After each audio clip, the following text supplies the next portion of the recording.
Welcome to the fray. We're going to be fixing stuff that I broke yesterday.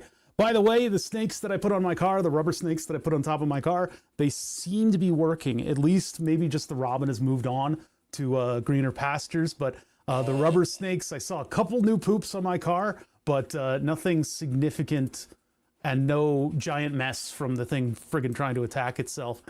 All right, let's activate the YouTube here. There we go. Everybody's up on chat now, which is in violation of Twitch toss. Just don't tell anybody, because I don't want to have two boxes for chat. The clear indicator is right there where these people are coming from. These disgusting animals. Anyway, how's everybody doing? I am drowning in a pile of sim stuff that I've accumulated over a lifetime. I'm not young anymore. I think that probably is my entire audience. We don't exactly riz with the skibbity. I'm not even going to try that. It's a different crowd around here, and I'm happy to have the people that I do have. But I'm sure we sway to the slightly older demographic. But anyway, I've had a chance and friends to accumulate these things with and from. What up, Madam You? There's the YouTubers. Oh my God, what chat could they possibly be from? Oh, I'm Twitch and I'm worried about this. This is detracting from the Twitch experience. I'm going to send a sternly worded letter to this streamer from official Twitch, the official Twitch account, threatening to destroy their livelihood over words on a screen. Stupid. Anyway, so I've had the chance to accumulate all this stuff, both through knowing car guys and also being friends with people who do like joystick and sim stuff that have had kids and went, I don't need this anymore here. So, and of course my own eBay purchases. Why is there such loud singing in this song? Oh my God. That's actually a pretty cool mix so far. I'm liking it.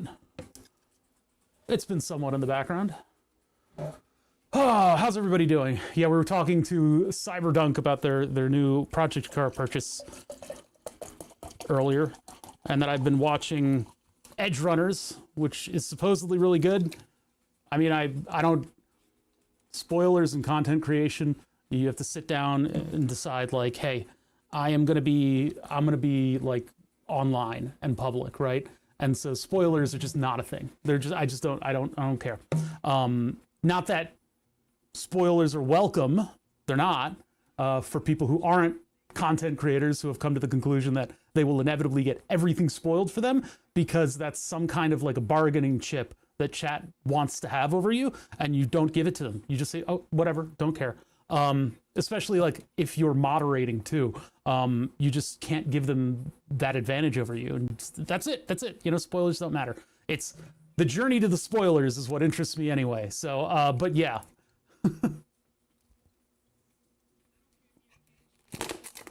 That's a bold statement. Not all cops are bad. Cyberpunk 2070 zone. That's a controversial thing to say. All right, looks like we're doing pretty good. We're streaming to both YouTube and Twitch. I got all my microcontrollers in front of me. All my homies are here.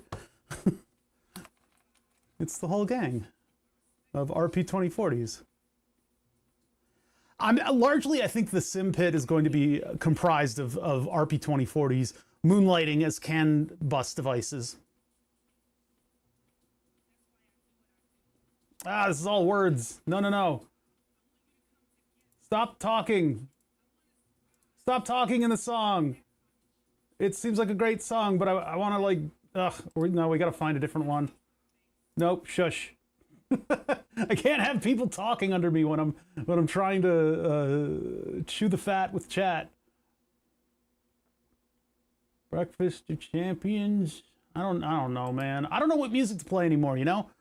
They kind of ruined it for us. I had some nice yacht rock, which is like the most like dad in sandals music ever. That was always fun. What about something Halloween-y? Yeah, probably hopefully won't be too Halloween-y. It's gonna go, you're listening to the Rapecast. This is the music that YouTubers cannot hear. So it just seems like I am wildly gesticulating and singing along to weird stuff that's not there. And then the Twitch VODs, you guys also don't hear the audio just because copyright measures. That is the deal that we made with the devil in order to play whatever the hell we want on stream, is that the VODs are not allowed to record the music, which I guess is okay. It's not a great solution. I always thought it was unproductive to play a game in front of a large audience and then ask for no spoilers. Yeah, seriously, you'll get a spoiler one way or another. And especially the back seating policies too. It's like, there's talking in the track. I specifically requested no talking behind me because it's very difficult for me to organize my thoughts. All right, I'm just pausing it. Jeez. I'm just looking for like an electronic mix that kind of blends into the background a little bit. And this is like, all I hear in my ear is the singing like this. And it's like, hoo-hoo, what's good? Pleased to meet you. Anyway, so spoilers and video games and stuff. You're playing video games on the internet, unless you have like a one of those developer copies that they give out, because they'll give you codes and you can play the game well ahead of time and formulate all your opinions on it so that you can make a video about it when the game drops. You know, strike while the anvil's hot. So you're under a bunch of NDAs about not talking about it. And sometimes they'll give out copies just a little bit early to all the streamers, and then they'll play it online. And if there are spoilers, like, that's it. Like, you're just gonna get spoiled. As the content creator, it's like, it's just gonna happen. Like, people will just tell, like, and especially having like a stream where you're playing a game that has some kind of a twist to it, or has some kind of a game mechanic, and you say no spoilers, no backseating. Well, as a moderator and a content creator, I have something that shows me the deleted content. Like, when you delete a comment, I can see what that comment was, so I can see whether or not my power hungry, foaming at the mouth moderators are starting to get too big for their own britches, and I need to, like, they're not around. I don't know, my moderators, we streamed to like 12 people. Like, there's so few people here, I don't need moderators. People who are bad at games but they get angry when somebody points out the obvious thing they have to do next, and then it keeps going and going and going, and the streamer gets madder and madder. I find that to be hilarious. I mean, I would never do a no backseating, although sometimes people get way too far into the backseating. And so there's a balance to it, because you sometimes see the streamer is not trying to do things optimally, or they're trying to do things that are fun and funny. And I see it more obviously the more I'm exposed to it. It was something I was not familiar with, is sort of acting out for your crowd. It is absolutely something that happens, and it flies in the face of sort of the perfectionists in chat. And it can lead to some very, very funny content, or some very, very funny crash outs from the streamer. But yeah, it's absolutely something that they do in order to, get the chat moving and stuff like that. But yeah, in terms of like getting spoiled as a content creator, I have let that go. It's just not, it's not something, and anyway, the whole point of it's like, Darth Vader is Luke's father. It comes out of nowhere. It's a little surprising for me. It's like, well, what does that mean? Like, how did we get here? How do we get to this? What is the effects of this? The spoiler itself is meaningless. It's the effects, the rippling effects of the spoiler, or whatever has happened to make the plot happen. Much akin to, well, if everybody was smart, if there wasn't this miscommunication, this whole plot wouldn't have happened. That's sort of the same thing. Man, I'm getting a little too Sam Squanchy for my own self here. Yeah, I'm a little too Sam Squanched. Hold on, I think we need to move just a little bit over. The zoom in often needs adjustment because it depends on what I'm doing. Like when I originally made the zoom in, I was probably leaning forward a little bit more than I am right now. And the zoom in is its own scene. It's a totally different scene that I switched to. It looks like it's in the same thing, and for a while I was confused. I was trying to make a zoom in because I saw it like I don't think it was directly inspired by Sark. I think somebody else did it too. I just thought it was very funny. But Sark does the same thing. And I'm like, he has 2 levels of it. Wait, maybe there's a feature that zooms in automatically on that. No, it's just a different scene. It's just the scene with the video blown up. So if I really want to adjust it, I can actually go to the camera. Oh, this looks like it was cropped. Never mind. I can go to the camera and like move it to the right position because there's more data there, but we can go up and down freely. I don't know why I cropped the sides on this. Shouldn't have did that. Shouldn't have did that. There you go. Snap it. It snaps to the sides.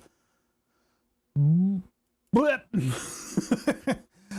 levels of zoom would be funny, but I don't know if I have the real estate for it. I mean, I did get the Stream Deck XL, so I could possibly, but the way I've organized it is so the top half here is all of my scenes, and then face cam and face zoom are on top of each other. So if I went over here, I could do maybe a 3rd level, and it would just zoom in and you'd be able to see my pores on my giant bulbous nose. Problem with me and glasses is my nose is huge. I've got a giant Dutch nose. Why is that out of focus? This one. There we go. Look at that cool chair. Yeah, so I do want to do like a little bit of 3D modeling at some point so we can make the angle brackets here, because in the configuration that the simulator setup is in right now, I'm just axing the music for the rest of the intro. We'll just do a shorter intro and I'll start working in a minute here. Because, I mean, there's only like 4 people watching because it's Friday. Yeah, oh my God, 17 users. 17 abusive asshole. I mean, 17 viewers. Yeah, it's going to be an abysmal Friday just because my streaming schedule has not been as solid as it has been lately. And so people are not expecting me to go online and they go do something else. And we don't have a pandemic going on. So it's a busy kind of season. Anyway, with the rails, I need to get particular angles for the brackets because my pedals required me to have a weird angle. Like they needed to have like a weird slow, like a barely sloping angle. Otherwise they would be facing a weird direction. So I had to make the multi-segment stand-up features on this thing. One of the things that makes sort of my sim setup unique. Awesome zoom feature. Love the comedy you make with it. I don't want to say that I copied Sark, but it is very similar to Sark. I think I saw somebody else doing that, and I thought it was extremely funny. And so, you know, you make it kind of like a natural thing to do, right? Another facet of it is having the chat zoom in like in a weird way. But anyway, so the weird angles that I have to do, they're not exact. These things have a lot of wiggle room on them. So I don't know how to make it exact. What I'm going to do is I'm going to 3D print something that'll insert into both of the I don't have the other piece of scrap on me. It'll insert into the center of both of the rails. So it'll be like a plug that way and then a flat face on both angle pieces. And that way I'll get the angle right. Then I need to move in everything because you're supposed to have your shoulder on the seat and have your arm drape over the steering wheel with probably a 45-ish degree bend in the elbow. You need to get that right. And so that'll be the appropriate distance. And my tall friend, my friend who is significantly taller than I am, part of the automotive friends that I have who I have to talk to like this, he was saying like it's still too big for him. So the distance is wrong. I think what I can do is probably move hold on, let me get over there. Yeah. Move these to the other side. What's going on? Celia Russell. Celia Russell, thank you for the sub. What do we have? We've got a snake. Oh, a snake, It's a snake. It's a badger. That's a cat. That's a snake. It's a snake cat. Snake cat. That's cute. That's what Willow does. She kind of leaks out of her bed. Only she's not as thin as the cat. So it looks a little different. Thank you for the sub. This would be 100 months. Dun, dun, dun. 100. Holy crap. Celia Russell, thank you so much. One of my original viewers from way back in the day. I really appreciate that very much, Celia Russell. Very kind. What the heck? Gifting a sub as per usual to Leb TV Live. That's 121 gift subs. So there were 21 alternative to Lebs and then 100 Lebs. Thank you, Celia Russell, so much. Yeah, so in order to get the steering wheel distance correct, I'm thinking I do those prints so that I can get the angle correct on both sides, because there's a little gap in there. That's not 90 degrees. And then I move all this stuff to there. That can kind of sneak forward just because it's on the rails already. And then I think that's the maximum amount of forward that I can give it. It's still going to be way too far. The seat will be able to come in and the steering wheel will be able to go out. So it's possible that you guys, when I give you control of these devices, will be able to make it so that I can't reach the steering wheel or the pedals, because you'll have moved the seat back and moved the steering wheel forward. It'll be pretty funny. I think it'll be pretty funny. Don't think 100's celeb. I might have failed a month or two over the 100 months. Yeah, it's probably not all exactly leb. All the talk was no creative streamers will get partner. What's that? Oh, 100 months ago, all the talk was that no creative streamers will get partner status. There are not a lot of us. There are not a lot of us, but there are. I mean, I saw Michael Reeves was on last night, and he had 7,000 viewers in Science and Technology. I was like, I should leave a comment in the chat, but then I'm like, you know what? I don't want to embarrass myself. I'm building stuff too. Hey, what's up, RYG? Hailing from YouTube. Look at that. We have an illegal YouTuber in here. Oh my God. What has he done? How dare he? Who knows where that chat's coming from? Twitch won't be able to moderate it. So stupid. It's like the dumbest like rule. And maybe they're threatening people who don't turn on the identifier there. Maybe. But according to at least a post that I saw, I haven't read the language specifically recently. I did read it a little while ago, but I can't speak. I don't speak to the letter of the law unless I've recently read it and I remember it. According to the post, you have to have them in separate boxes and labeled. And the reason that they do that and not just no YouTube comments on a dual stream at all is because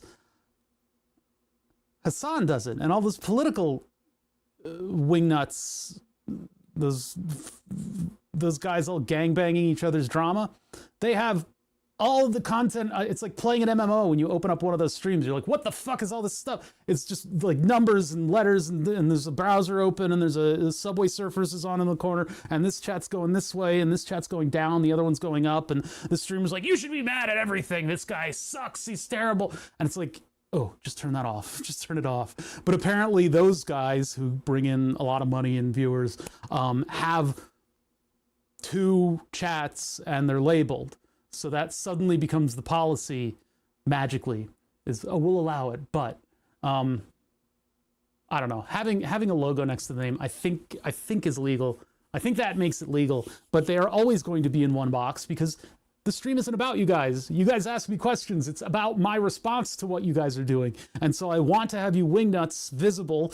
It makes your commentary not suck, especially when some weird bot rolls in and wants to hurl a bunch of insults my way. I don't, suddenly become, like without the chat on screen, I would just like become crestfallen at reading something so incredibly dumb that it damages me psychically. But now having them on stream helps kind of give a little bit of a feedback loop to those folks. I'm a policy wonk. What does that even mean? Like a polywog? A policy wonk? What the heck? Huh? Wait, stream starts soon is the same size on this. Shouldn't that get much larger? Oh well, whatever. All right, let's get started because we got fun stuff to do today. I get to repair something, which is always nice, and we know exactly what's broken on the thing. So, hi, welcome to my shop, all 12 viewers on this Friday. It's Friday, so we're not going to get a ton of people here, and I'm actually going to burp right during... Oh, that was an egg salad burp. I cut up an entire serrano pepper, and then I made egg salad around it with an egg. But the eggs had been in soy sauce for like 30 minutes. Which gives a nice subtle umami to the background of the egg salad. But it also had an entire serrano pepper in it. I didn't detect any of the serrano spice. My stomach might. My stomach might. My hair is not light enough right now, and it's really bothering me. Like, Obviously, my hair is amazing. I always have this incredible shine. And when it's shorter, it's kind of like helmet hair. It just goes right back to the same position. But when it's long like this, I need it to have a little bit more body. Otherwise, I look really greasy. I mean, I'm on Twitch. It's like the grease will happen. But anyway, so yeah, that's egg salad sandwich I had for lunch. It's crazy. Now that I'm done burping and I've talked a little bit, now I can trust myself to actually get through the introduction to the project today. We have been trying to put together a test bed for a concept that I had sort of worm its way into my brain. But it's dead now. Obviously, the worm's dead, so everything's fine. It's not that I had a brain worm, it's that the brain worm is dead. You look super fluffy. I am indeed of the fluff, yes. Anyway, so the project and concept here, there are all kinds of tools to put together simulator setups, and it seems like everything in simulator stuff is trying to make a buck off of it, which means all this stuff is really expensive. Some of the softwares are free. The trade-off with that is that things get a little weird. And so what I want to do is kind of use stuff that I'm familiar with to create this sim setup and integrate it into the other things that happen in the shop. You guys know my anyway, if you guys don't know my shop, it's a lot of the stuff that we do here, some of it anyway, is supposed to be interactions with chat. It's supposed to be things that you guys are able to do. And over the years of streaming, all I've really been able to accomplish is lighting up a light bulb when you guys say idea and a bits powered fart noise maker. So I kind of want to make like a big tentpole project that you guys can interact with. And the interaction layer on this shop is all based on a program that runs on a Raspberry Pi called Node-RED. Node-RED is a way to take Java flows and manipulate them, and it can lead to a lot of very complex things. It's how you make your smart home smart, is you use Node-RED, because Node-RED is not a smart home tool. It is not a specific type of, it is meant to be a programming language, and you can bring automation stuff into it. It's how this light turns on and off using OBS. OBS tells an MQTT server, broker, basically, an MQTT traffic thing, OBS says, hey, I've gone to this scene. And then the broker says, I'll tell Node-RED. And Node-RED goes, okay, well, if it contains this, then turn this light on. And the MQTT broker goes, okay, I'll turn that light on. Turns on this light. Easy peasy, right? Well, not when I explain it, because I interject all kinds of stupid tangents, and then I end up explaining things for way too long. But so Node-RED as a broker, Node-RED as a smart thing, and MQTT or whatever other service that I use, it's actually going to be local to the Pi, so it's not going to use that. What I can do is use that MQTT to have an interactive layer to the simulator setup. So Twitch viewers can submit channel points or say something in chat, and it will be able to affect the real world. It'll turn the wheel to the left suddenly, right? It's possible that we could even get into like feedback stuff. So like Lumpy Road could be a redemption. So for like 10 seconds of Lumpy Road, somebody spends the channel points, and then suddenly the wheel's jerking all over the place, right? And so this whole setup is about jerking all over the place, because we're going to be jerking and jerking. And no. So things like the position of the seat, the position of the steering wheel, those are motorized. And in the case of the seat, it's actually controllable with the CAN bus. So we can actually get into those things and start affecting it. On the same page, Open Force Feedback, the Open Force Feedback project, uses CAN bus. It's a industrial means of communication between multiple devices on the same pool, on the same wire, right? So if we use CAN bus to press buttons and pull levers and do all that stuff, all we need is something sitting in the middle to receive both automotive CAN bus and send CAN bus to OpenFFB. And in addition to that, I can have more HID devices that will also be able to accept CAN bus. So if I push this lever down, I can have it move my seat and other stuff like and other stuff like that. So the thing is, like, instead of spending a ton of money on something specific to a simulator, we can integrate everything together, which is not sort of in the scope of the typical simulator setup. Integrating all this stuff with CAN bus means that everything can talk to everything, and I can instigate chaos. So where are we with that? Well, where we are with that is my brother came over and he dropped off a car seat and a shifter. And this is the automatic shifter from a BMW F10 2014 5 Series. And this is essentially two devices in one. It has a couple little things that are internally activated on it, but what it basically is this 1, 2, 3, 4 position lever. It's chicken wing, a parking button, and this lockout button that doesn't do anything until you're in a very specific scenario.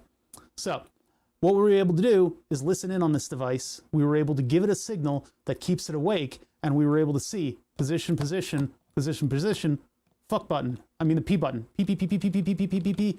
The P button, I think, inevitably is going to become the piss button for my summer car. I don't think that P, P, P, P, P, P, P, P, P, P, P, P, P, P. I don't think there's any other way for me to do it. And I think maybe I can mount this like down and low so that it's sort of its own control. But the second device that this is a display. So if you have the signal that says you're the transmission and you are in a particular mode, it will light up that mode. And there's ways to make the lights blink, and there's all kinds of other little silly things. There's also a backlight on this, which I very much like to control. Anyway, so so far we have been able to listen in on this device using Arduino serial printouts. We were able to keep it awake with code that other people developed. There's an Australian blog that sort of fleshed out a lot of the functionality and stuff, and sort of, you know, I under duress I read it. I hate reading. It's not that I hate reading, it's just that I don't do it. I really should have just read the whole article from the get-go, and it would have been much easier on me. But what we were able to do is get some of the features on this thing working, which is, boom, proof of CAN bus running. So then I hooked it up to the Raspberry Pi, and I ran into the problem that you always run into with a Linux, is that when you do a Linux tutorial, you don't stick to the tutorial, and then one little thing is different.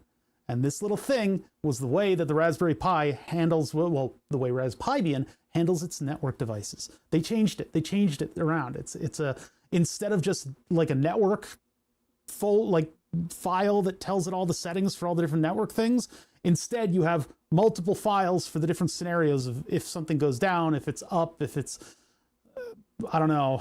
I don't know. But it turns out even that's obsolete. And I had to learn stuff about Raspberry Pis that I never really wanted to know. I eventually found a good tutorial, which was the one that was, oh, hey, Gonad, what's going on? That would be our third user today. It's a slow day on Twitch. I don't know what's going on. Oh, everybody's watching Resident Evil for spoilers. We talked a lot about how you have the death of spoilers when streaming. I am a content creator on the internet. My moderators are moderators on my content on the internet. Spoilers are just not a thing. They're no longer a bargaining chip for chat to use against me. I do not care about spoilers. I was saying that I was watching Cyberpunk. I've started to watch that series. I hear it's very good. I know what happens in it. I don't care. It's about getting to the conclusion. Anyway, the point is, all this CAN bus stuff, right? We want to wrap it up. We want to get it running. I was on Linux tutorials. It took me actually understanding a little bit about the history of the Raspberry Pi to understand why I would run certain things in Linux. And then there's 5 different ways to go about it. It is very frustrating, but the phrase that Gonad said yesterday that stuck with me is that you can't eat an elephant in one bite. So we take baby steps that get us towards our end goal. And so far, we have been able to manipulate CAN bus using the old RS485 CAN hat that I have, the WaveShare. This, from the WaveShare website, was the best tutorial for getting it running. I didn't do this side of having it on the computer. Because I need to find a Linux tool that does what this does. What that program does, there's so many messages that run around on CAN bus at different rates. This instead just organizes it into I received this one, this one, this one, this one, and this one, and this is how frequently, and this is, I could probably get this for the computer, and then get one of these for real cheap, one of these CAN bus things. I used to use this program back when I was looking up car hacking for the FBI. There was for the contractor, because we were going to bid for a contract on doing this for the FBI. The thought was, you get in your car, you sync your phone with your car, you do a bunch of stuff, you go to a bunch of places, and then you get out of your car and you walk away. Well, what happens then? Because they have they have relationships with mechanics where they can fiddle around with your car while you're getting it fixed. You should know that about the FBI. So fiddling with the car, what data can you get off of a car? What's left behind when you leave your car? The GPS has a way of dead reckoning where it is based on where you've been recently. That's how GPSs work. It takes a long time for the constellation of satellites to give you a position, so they start to use Wi-Fi and they start to use a history of locations that it has logged in order to say, I think I'm around here. Oh yeah, there are the satellites, we're good. Instead of going, I do not know where I am. I need all of the satellites that I can get. And then, okay, I know where I am. Old GPSs would take up to like an hour to get that right. So there's all kinds of little tricks going on in the background that you don't realize, using, you know, detectable Wi-Fis and having a history. And that history can be downloaded by law enforcement and paint a picture of where you've been. That is a thing. That's a thing that's been done. And so when you sync your cell phone and your contacts to your car, is it holding on to that stuff? So I got to work with a bunch of this CAN bus stuff to try to get like data dumps off of devices that were in cars. I didn't follow through with this. I know that they are a unit. I don't know if my contractor is the one that's supplying engineers. The one that I used to work for was Booz Allen Hamilton. Well, that was all in the news. But they were going to get the engineers that would do that job. I was working on the sort of pre-proposal, and I had a gauge cluster from a Chevy, and I had one of these CAN tools, and I was able to get all the needles to move like on my own. Oh, it was great. It was so much fun. Then I decided that I didn't want to be part of the people crushing machine and quit. But anyway, yeah. I wish I could have walked out of the back door with that friggin' gauge cluster, because I don't think they would have done anything with it, and it would be perfect for this. Thanks, Google Maps, for tracking all of the Wi-Fis. Yeah, exactly. God. Our data will be the death of us all. It will be the death of us all. We will go back to campfires. Anywho, so CAN bus related, we've got it flowing into the Raspberry Pi. So I've got that network set up finally. We have to use a couple commands to get it started in console, because this is going to be a headless Raspberry Pi. What this means on the system is that I will be able to open up Node-RED, and all down one side I'll have my inputs, and then all down the other side I'll have my outputs, and then I'll have spaghetti connecting it all. And so I can make something like this move the seat back and forth if I want to, or side to side if I want to. It doesn't exactly have the right kind of control for that. Of course, we have to incorporate this because it's got the P button, because I need to PP with the P button. That has to happen. So anyway, the next step is to load Node-RED onto this device. I have a problem though. I have a problem Cowbell will not fix. And that problem is mess. There's too much mess in the setup. I like my sort of vetting setups to be very neat and organized. It takes more time than just throwing it together with cardboard.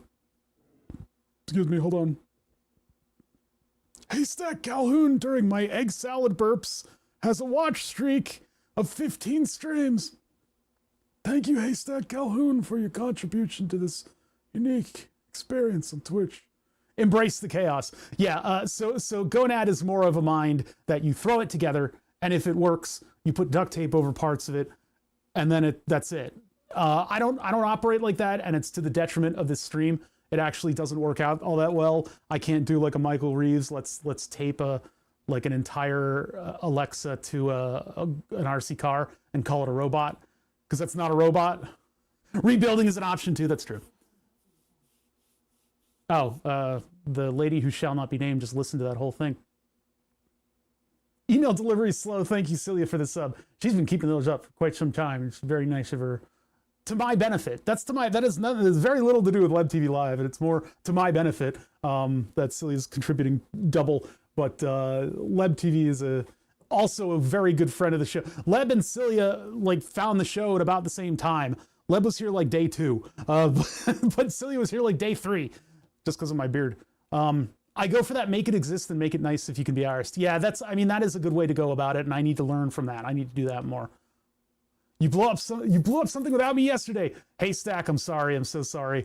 I didn't expect this to blow up. I didn't expect my power supply to fart gas at me. but it wasn't a good blow up. It wasn't like something that would have gotten me viral. If this cap snapped and it was like an exciting moment with smoke and sparks, would have been much better, right? It's kind of funny. Most of those I sub at, I came to the channel because of the beard.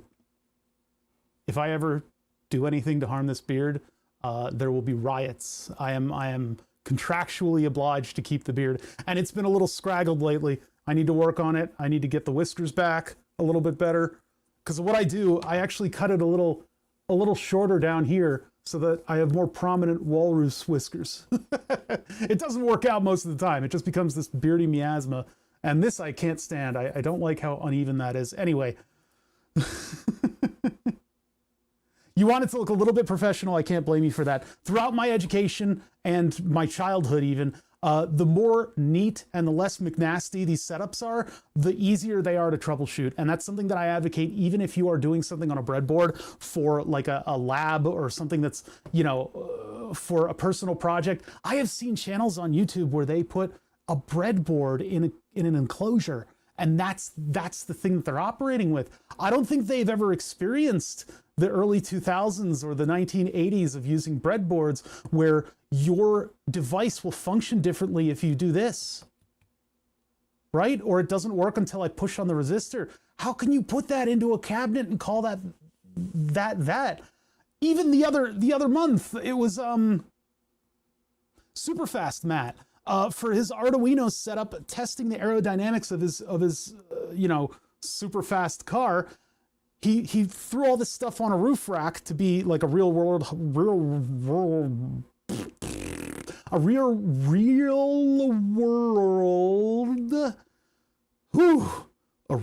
highway test of the aerodynamics of the car. He had stuff going into a breadboard, and then one of these just sitting next to a bread. Oh, I hated it. It worked, but at what cost? But yeah, so for me, if I'm doing like a lab setup, I want it to be neat and organized, and I want it to be like I could put this away and bring it back out. With all this scraggle here, can't really do that. So I'm trying to unify everything onto one power supply instead of having a USB cable coming in here, you know, 3 power lines coming in here and not really being able to turn it on and off. I want to be able to just flick this and turn it off. So we hooked this up yesterday, and Haystack Calhoun missed it. The fan on the back of this thing goes this way. Smoke was coming out this way, and I was like, wait a second, that doesn't look like dust. And it went as if it was about to drop the hardest F-bomb this hemisphere has seen. But what happened was either in fiddling with this or in the fact that the metal moves back and forth on this thing when I take it apart. This was always going to happen. It just hadn't happened until I finally flipped it on yesterday. So the soldered contacts of the 12-volt wires that these are not, by the way, these are not original. These are in fact modded into the power supply. And so there's a capacitor that's sitting right between these two. This one had a hard soldered line, and that scraped away at the shrink wrap that's over the capacitor. And so that grounded it, because typically the cans on the capacitors, if they are connected to ground, the can is also ground. It just has shrink wrap over top of it to keep it from shorting out on stuff. But if stuff pokes through that, that's short, and then fire. So I think this power supply will still work for our purposes. It has 11 amps on the 12-volt line, so we'll be able to move the chair. So I want to put this together on this system so we have a unified power supply for this whole thing. I put those connectors on an ATX PSU and forgot the plastic washers, so they all shorted together. Oh God. These are Easy Hook, which is an American company, so obviously Gonad is in the northern area of Britannia, and so it would be a huge mistake to order from that company. But those of you that are in the States, Easy Hook is a really good company for connectors and stuff. How do I know? I worked at the FBI, and in their labs, they had Easy Hook connectors. They make stuff like these that seem to last a little bit longer than some of the cheaper options. But yeah, the whole, I love the fucking political situation with tariffs here, because it put a halt on all of my circuit board related projects. I haven't been able to do music stuff in quite a while, and it's kind of grating on me because who the hell knows what's going to happen? And then all of a sudden somebody said, hey, guess what, guys? The courts ruled. Courts finally ruled that the tariffs are completely illegal, so we can finally order circuit boards again. And then 2 hours later, it was, oh, Trump's petulant, and he's actually said he's going to tariff us more. He's going to tariff us infinity +1 now. And everything blew up, and it's like, now I fucking can't order anything from overseas. Like, absolute... Why bother? You could just order from this. Look, it's cheap now. Oh, now it is. But when I finish the project in a month, what's going to happen? So all that shit's been on hold until the dust settles. It's ridiculous. Hey, Bother in chat. Trying to revive the power supply today. Yes. So I let all the capacitors discharge. As funny as it is to get a permanent injury from a capacitor burn, I would like to have I would like to be safe enough to wait for all of the caps to theoretically discharge in this thing. New cap and shrink wrap. You smell. Wait, hey! Freaking jerks around here. Carbon fiber is conductive enough to ruin stuff? Yes. The easy hook ones are good because they're all plastic in all the areas that count, and then you can put the metal nut on it and it doesn't affect it because the whole thing is plastic all the way through. So we got to get into this thing, and in order to do that, it's like, I don't know how much I need to take apart on it.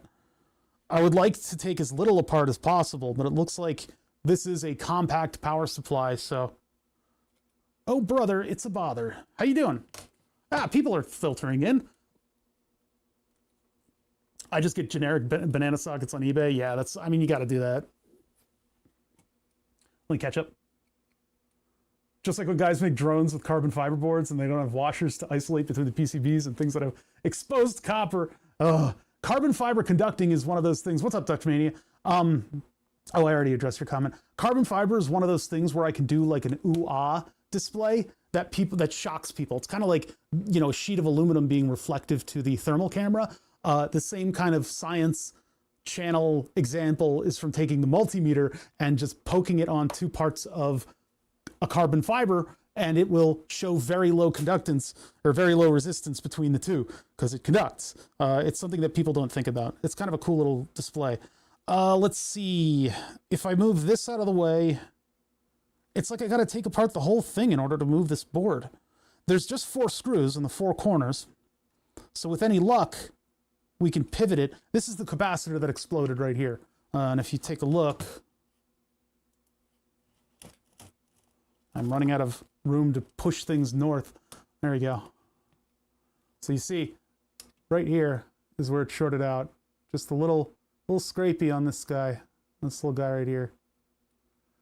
So we got to get under this in order to remove it. I mean, one way to remove a cap is just to fucking pull on it until it comes out. You ruin your capacitor, but I don't think we're going to lose sleep over that. I can replace the cap. Do I need to? I don't know. It seems like it might be like a final voltage stabilization capacitor that might not be entirely necessary for the function of the power supply. 10 stream streak from Smith Clay. Nice. Crap, I need a life. Yeah, that feature is not as great as I think they thought it was. Because it's like, I got a 15, or no, wasn't it like a 70 watch streak for Rabaz? And I was like, oh, like, oh no. I don't know if I'm going to be able to get into this. I don't know. This is glued in. There's glue all over this. How much do these things cost? I can just get another one. Let's just take stuff out and see if I can pivot this thing. Because I would like to use this power supply. This is a perfect power supply for this application. I think it had all the other PC power stuff and I just deleted it.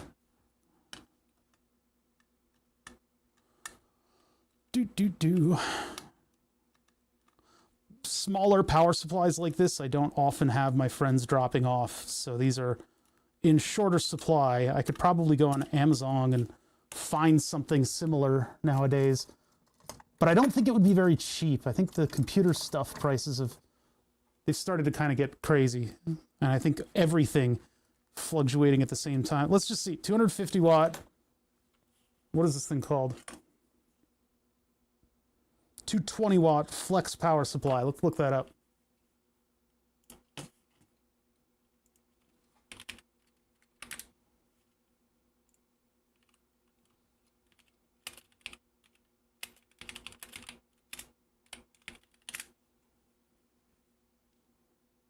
Mini ITX 8859 is a little bit closer, but these are like much different applications that I'm getting. Let's get flex out of there.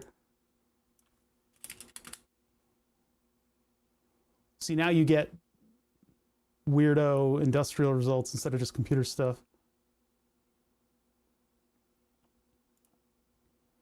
I don't know. 45 is as low as we're going. So it is worth it to fix this.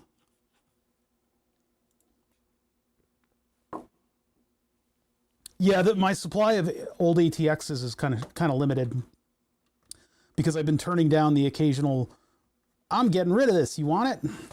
That's what all my friends do. They do, hey, you want this? Like, no. Unless it's a Thrustmaster Warthog. I will not be accepting. I'm just going to bend this. I think that's probably for best. Ooh, that's going to be a problem. What is that even doing? There's just like a transistor that they decided to move to the other end. All right, we're bending both of them. Of course, now all the wires are strained, but I can at least move this a little bit.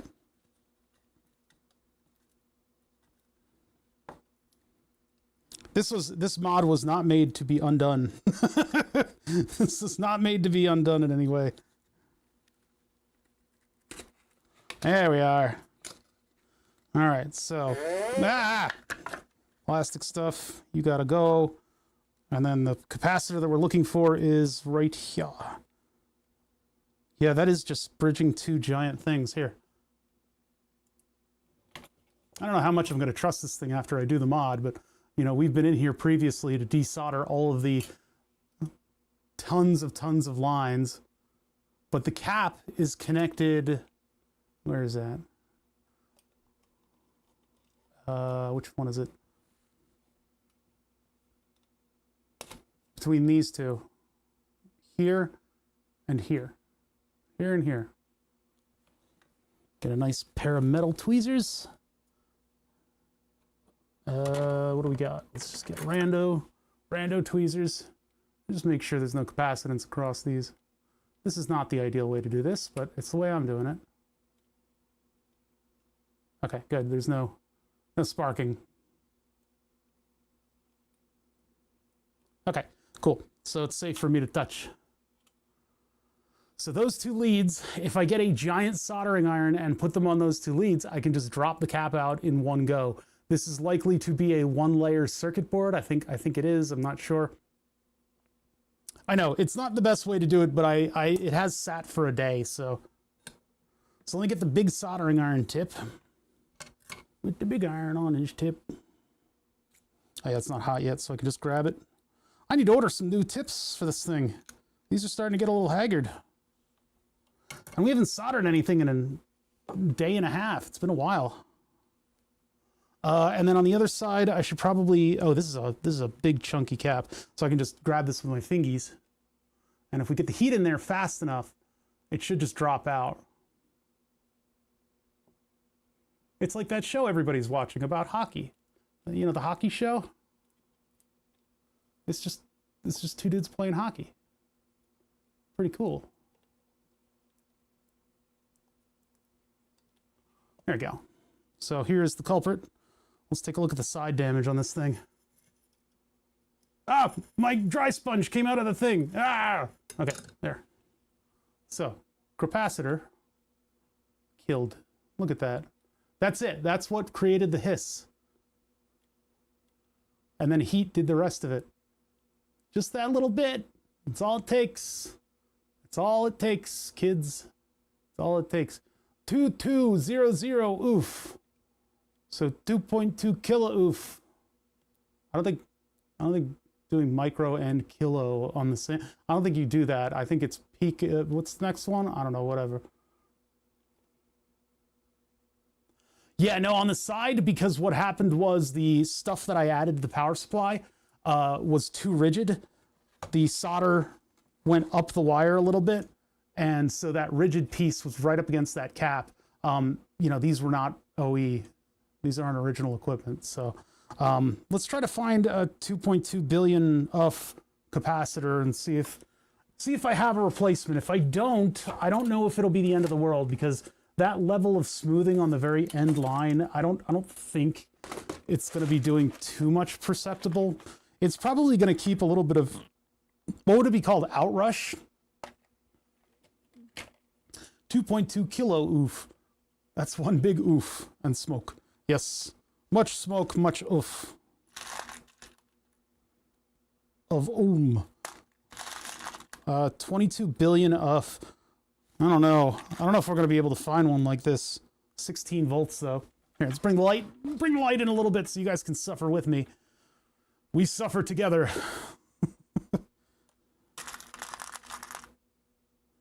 820 oofs at 25 volts.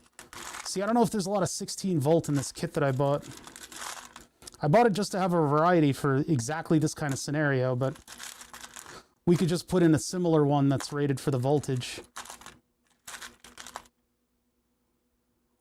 820, 25.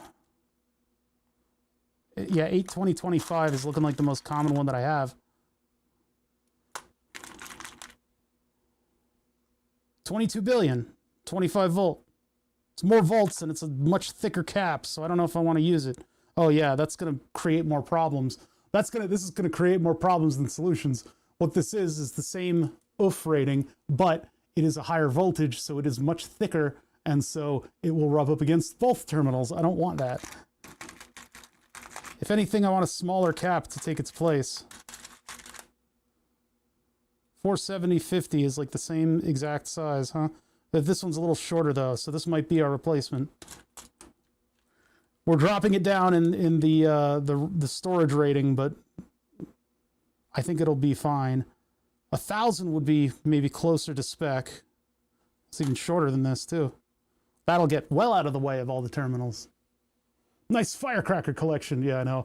The problem is that one time that I got the viral clip, the shining, I don't know. It's the apex of this channel, getting a 70,000 view in a week clip.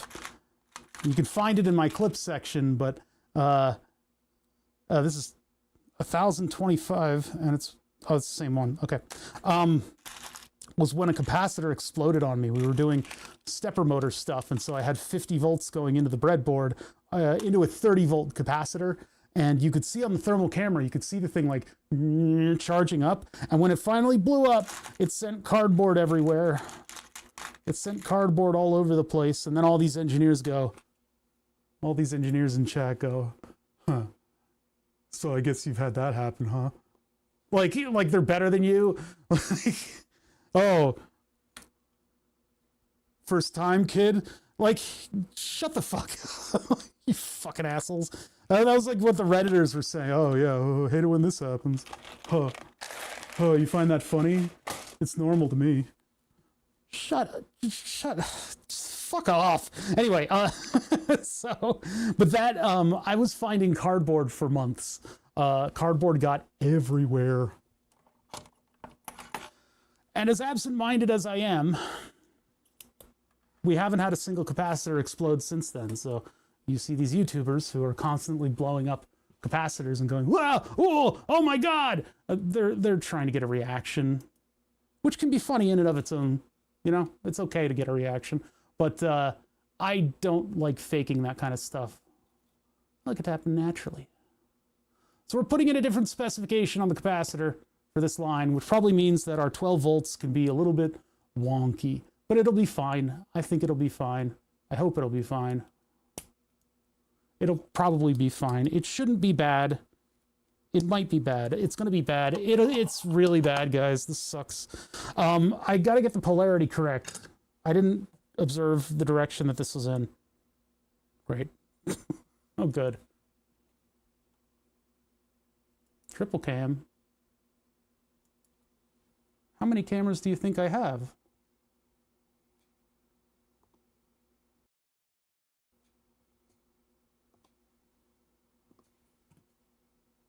Where's the all camera? Here we go. The whole gang is here. This is, I've got 4 Logitech cameras. 4. 4 of them!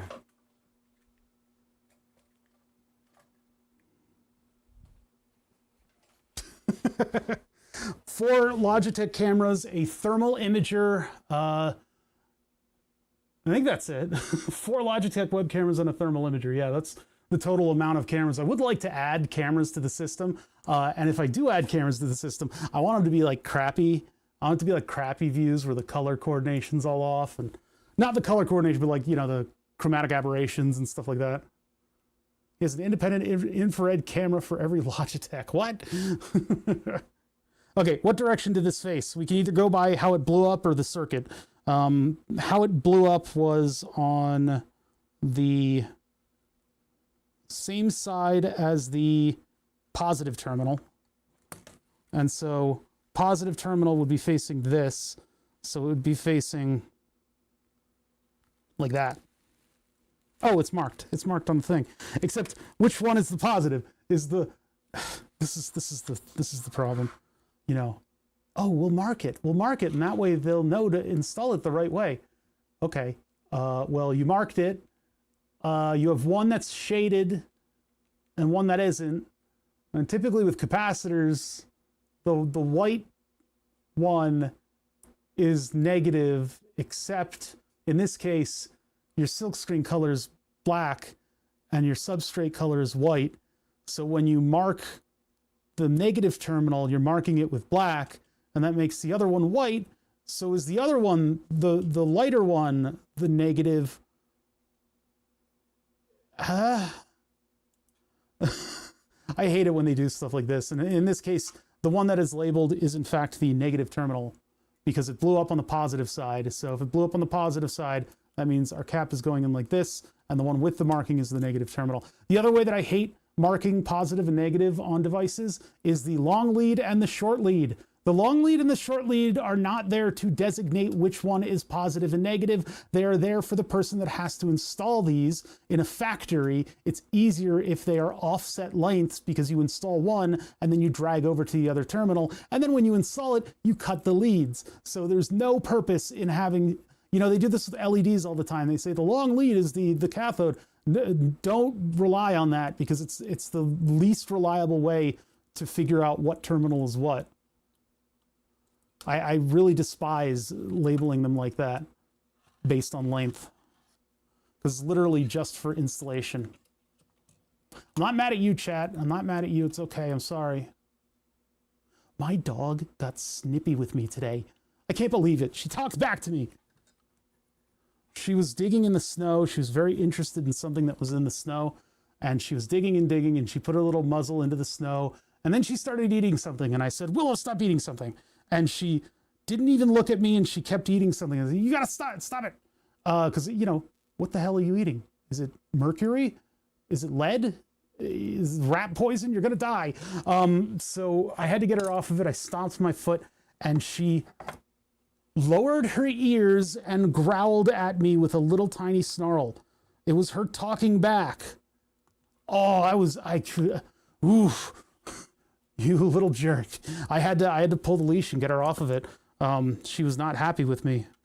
Of course, after that, she started smiling brightly and pooped. She's a teenager. You got her in that age now. In terms of actual dog years, she's well past her teens. But I guess so. I guess we can count that as teenager. I think I need to desolder these in order to do anything else with this because I need to put shrink wrap on them anyway. Yeah, she's just gotten to that age. I can't believe she got mouthy with me. I thought I trained her better.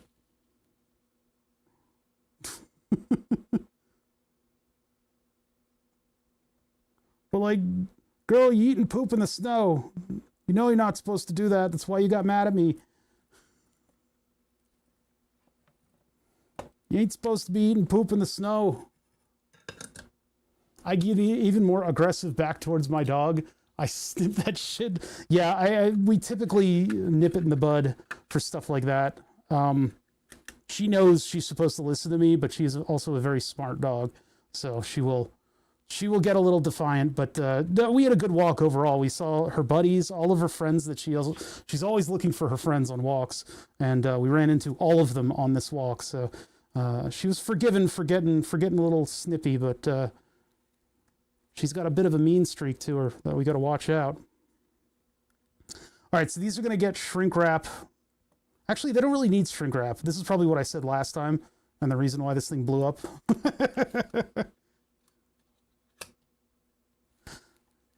Yeah, if she's inappropriate with another dog, that's when I'll get snippy with her back.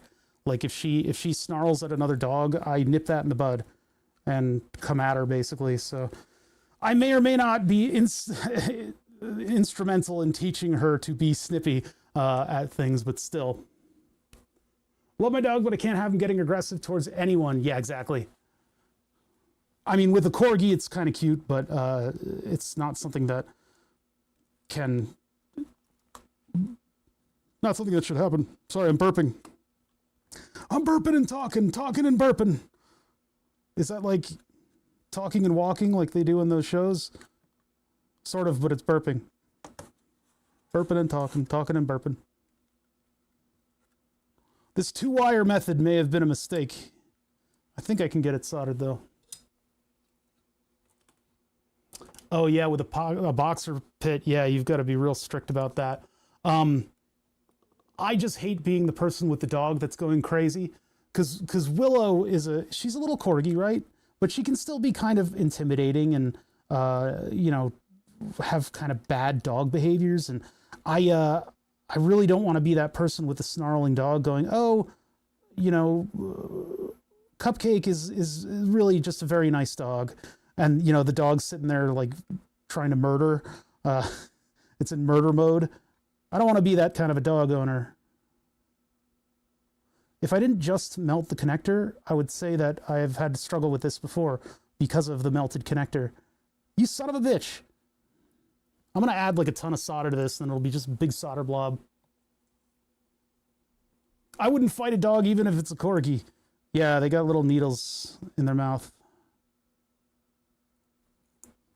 The only damage that Willow has done recently has been because I accidentally moved my hand against her teeth. She does not, she's just like a perfect dog. She's not aggressive, but she gets crotchety in a silly way. And I love it. I love it. Because I'll annoy her until she goes, and just kind of like gets me to stop. And it is so cute.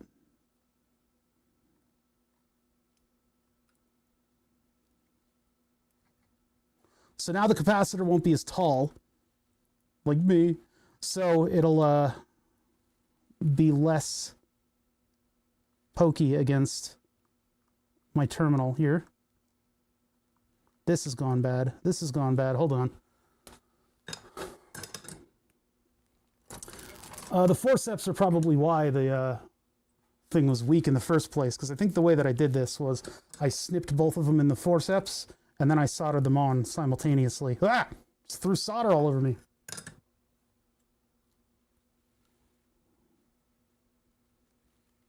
I think I did exactly this to put this thing together.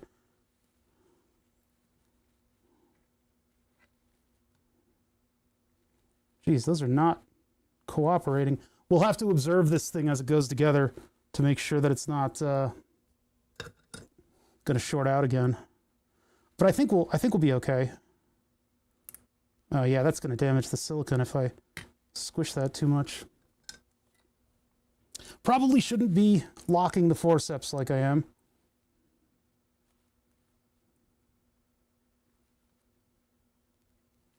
What's going on there? It's not melting.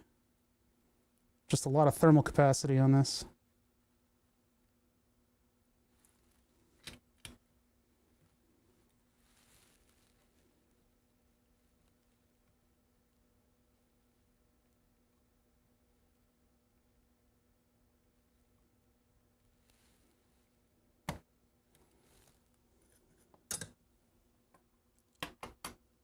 Oh, those videos are rage bait, aren't they?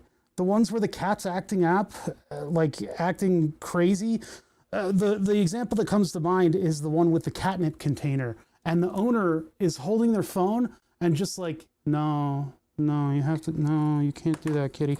Meanwhile, the cat is like fighting for its life. It's like, blah, blah, blah, blah, give me that. And it's like biting and scratching and trying to get at this fucking catnip while the owner is being a complete wet towel at disciplining their animal. And there's one where it's like real food that the cat is after. I wanted to add shrink wrap, but I don't have to, which is exactly why we had this problem in the first place. Wait a minute, because I've soldered these at a different angle. I just have to see if they'll hit anything on their way in. Yeah, see, it's now well above the capacitor. It's so far above the capacitor that I'm willing to completely trust it and know that nothing bad will ever happen again.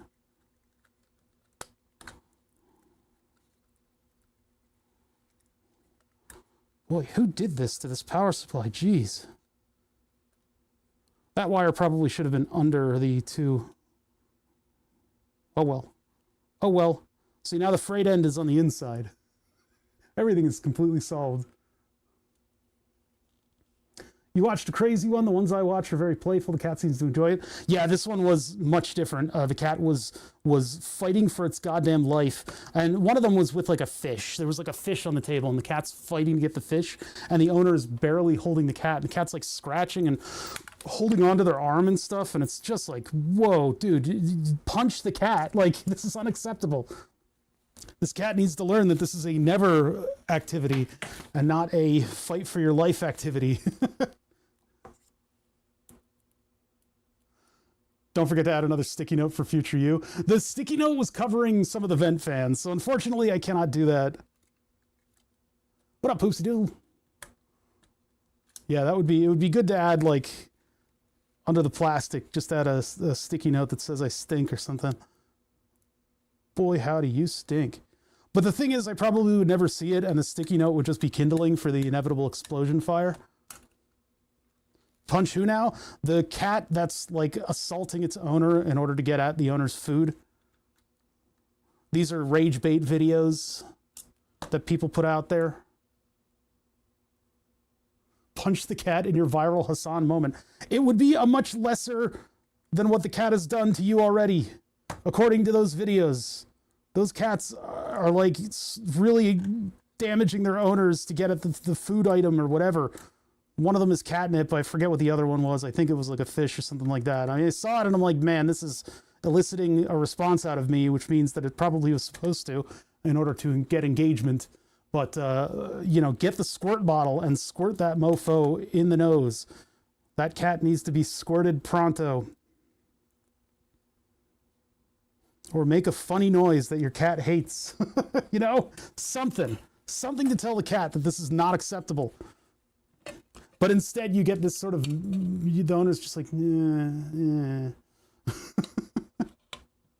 I actually, speaking of Hassan moment, I found the shock collar that we bought on Amazon Deal Day. I don't know if the batteries in it are good because it's sat in a container for a long time, but you know, maybe one day we hook it up to Node Red and I put electrodes on my seat or something and you guys can shock my butt. Which I really need to make into a fetish. I need to establish those neurons because it's not unacceptable otherwise. I really don't want to get shocked. I don't like it.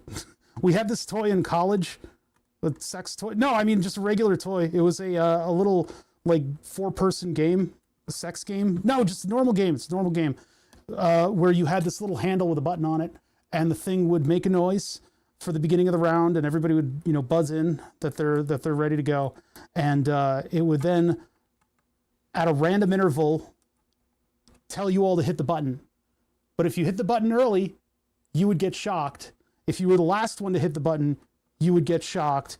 The problem with that game, settling disputes between the 4 roommates, was that you could just bop your buddy's button. You could bop, and then it would go off and they would get shocked. So, what the? Jacose is subbing for 65 months. Hey, thank you so much, Jacose. 65? Celia hit 100 today, which is incredible. 65 is close to 100. That's crazy, you guys. I guess we've been around too long. We've been around too long. I bought a screwdriver for the Pentalob bit. The bit broke. Pentalob. Which one is Pentalob? I've missed a few months. It should be 75. That's okay. That's okay. These numbers are getting big, and I should probably not really address them, because the bigger the numbers get, the worse it looks for Burn the Subs.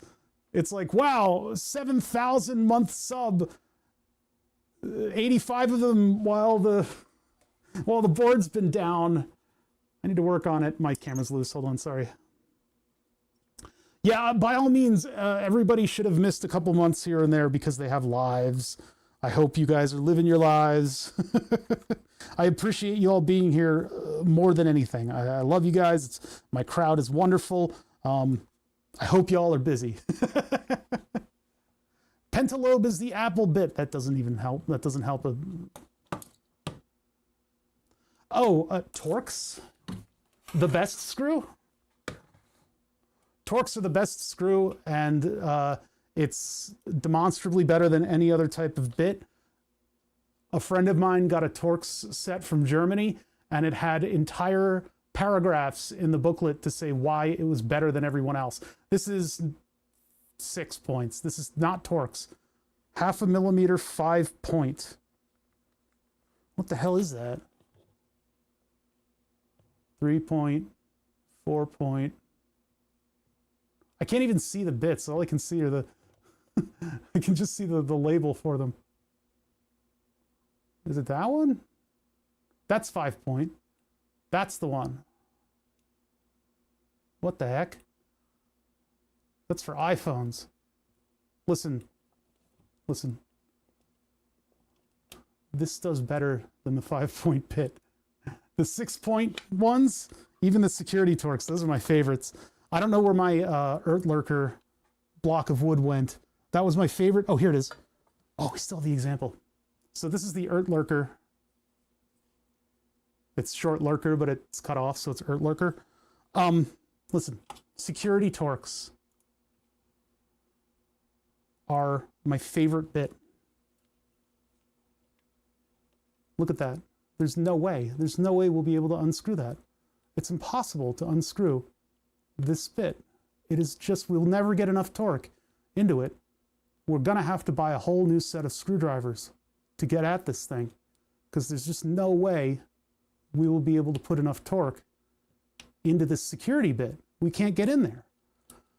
Even those miniature 5 pointers should be enough that you can grip into pieces of the 5 points. I don't have an example, but this has to be one of my favorite examples, because it's like, it's impossible. We'll never be able to get into this device. And I've got like full torque on this, by the way. I can screw this back in really well. This will take a whole lot of torque. So yeah, while this is larger than the typical example, it's an example. Other security bits like this, I use a smaller flat burp. I had egg salad for lunch, and I didn't think that would be so controversial, but my stomach seems to think that I ate lava. Did you see the BMW screw? Yeah, it's got like a BMW logo.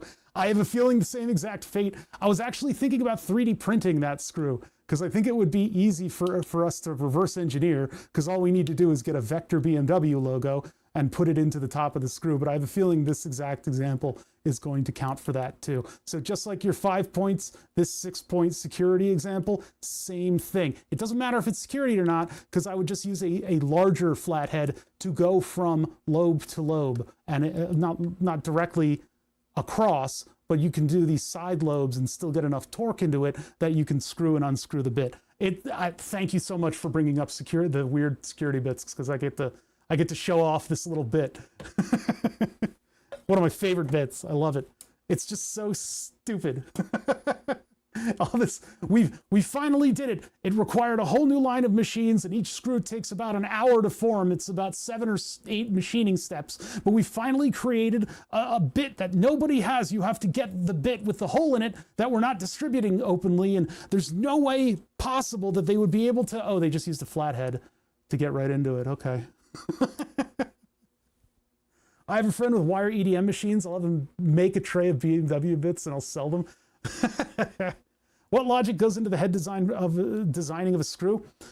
Typically, it's the amount of torque. That's literally most of the engineering behind why screws are different shapes. Torx bits can take a lot of torque in them. and they're very direct and they don't cam out. Phillips heads were originally designed to cam out, and then they designed them not to cam out, and then they designed them to hold on to the screw, and there's all kinds of weird stuff that went into your typical bits. Flatheads are easy to machine, but they're very annoying to work with. I don't know about all the other ones, things like, you know, your hex bits, I guess, are just a different philosophy on the whole thing. I think hex bits were invented by Satan in order to produce rounded screw heads, screw head internals. Yeah, it's just the main consideration being torque, and then the ones with the dot in the center, obviously they don't want consumers to easily be able to unscrew them. And so you find, we found like maybe one device overall that had exactly the kind of engineering that I think should exist inside of like plastics and stuff, where they had screws holding everything in with security Torxes, but the battery door had brass threaded inserts into the plastic, and then the screws that were holding that in were just Phillips heads. So if you're looking at it like a dad on Christmas Day trying to put a new battery into a thingy, you could not accidentally unscrew any of the body screws. The battery door screws were a different type of screw that were easy for the consumer to produce the bit for. So that I think is the correct engineering behind something like, you know, a toy that has internal batteries that are held in with a screw plate. And then they also did brass threaded inserts on the screw door because those would often be unscrewed and screwed back in. So that way you're not eating away at plastic when you undo them. The main body screws were just directly into plastic, and that's what they'll typically do with toys because it's much easier to not have to machine or threaded insert a thread when you have basically what equates to a wood screw go in there and just have enough pressure to hold the device together. And then sometimes you'll see the tip of the screw has been cut. That's in order to make it into a pseudo threading tool that will cut threads as it goes into the plastic. So when you take apart a plastic toy, if you're putting those screws back in, you can't do what the manufacturer did and just screw them directly into the plastic. You can get away with it one or two times, but then that'll eventually wear away at the walls of your screw post, your plastic screw post. That's good. You know, you do and then you do one of these and then a little bit. But anyway, so that will wear away. In order to find those threads that have already been machined into the plastic, you actually go backwards on the screw and you'll feel it click into the threads, and then it'll easily go back in and hold your device together. That way you can take it apart and put it back together multiple times. I need to get like the one button on the Stream Deck. I need to have it like pixelate a section. I gotta look up how to do that. There's probably a filter. I could maybe make a filter like a clear window in another scene and then bring it into this one so that I'd have a window and then it would be pixelating whatever's behind it. I think I can do that in OBS. I think I'll be able to do that. Anyway, I've been procrastinating with my hands because we need to turn this thing on and make sure that it doesn't fucking explode. I don't think it'll explode, but my confidence is not high in my own ability to do things. Let's fire this thing up, huh? Maybe we can put a multimeter on the output. Wait, why are my probes? What are you doing? What are you doing down there, probes? There we go. My probes are stuck in a bin. Where were these yesterday? These are all the long leads that I was looking for. Curses.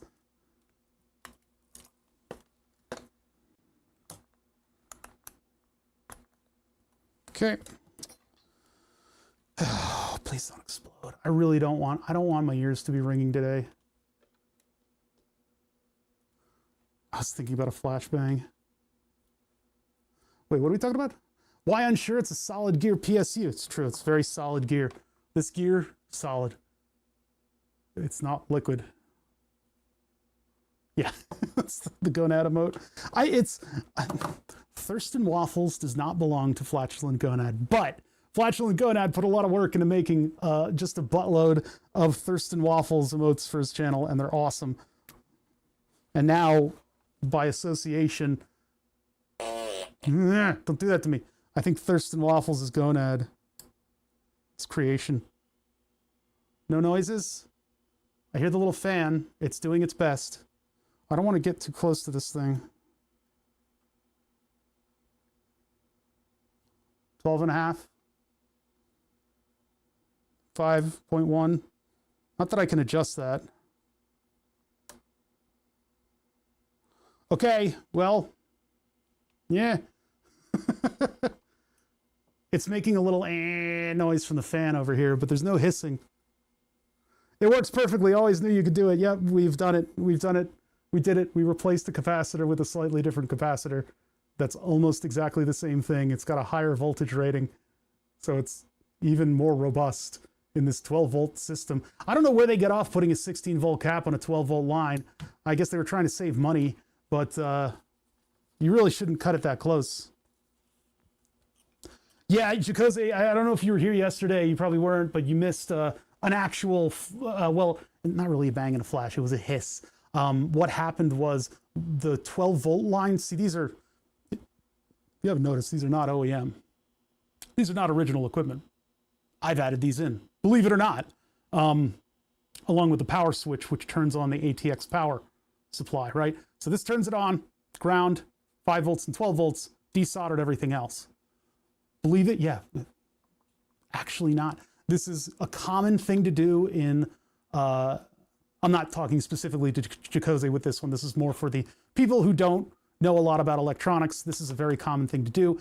ATX power supplies are very cheap, and you can gussy it up by desoldering the tons and tons of 18-gauge cables and add your own terminals, and now you've got a pretty reliable power supply where you have things like 12 volts at 11 amps. That's a lot of 12 volts. But what happened internally was when I installed these terminals, they have a little pokey bit out the end that you solder a wire to, and when I soldered the wire to it, it rubbed against the capacitor. Not a terminal thing, especially when your wires have big silicon jackets around it. But through, I guess, just using the power supply, maybe the little bit of wiggling that you impart by moving the terminals around, that little solder end and the shrink wrap capacitor rubbed to the point where just a tiny little pinprick made contact. And so it grounded my 12 volts, heated up the whole area. And as I was sitting here talking to you guys with this thing hooked up to our system, it just went,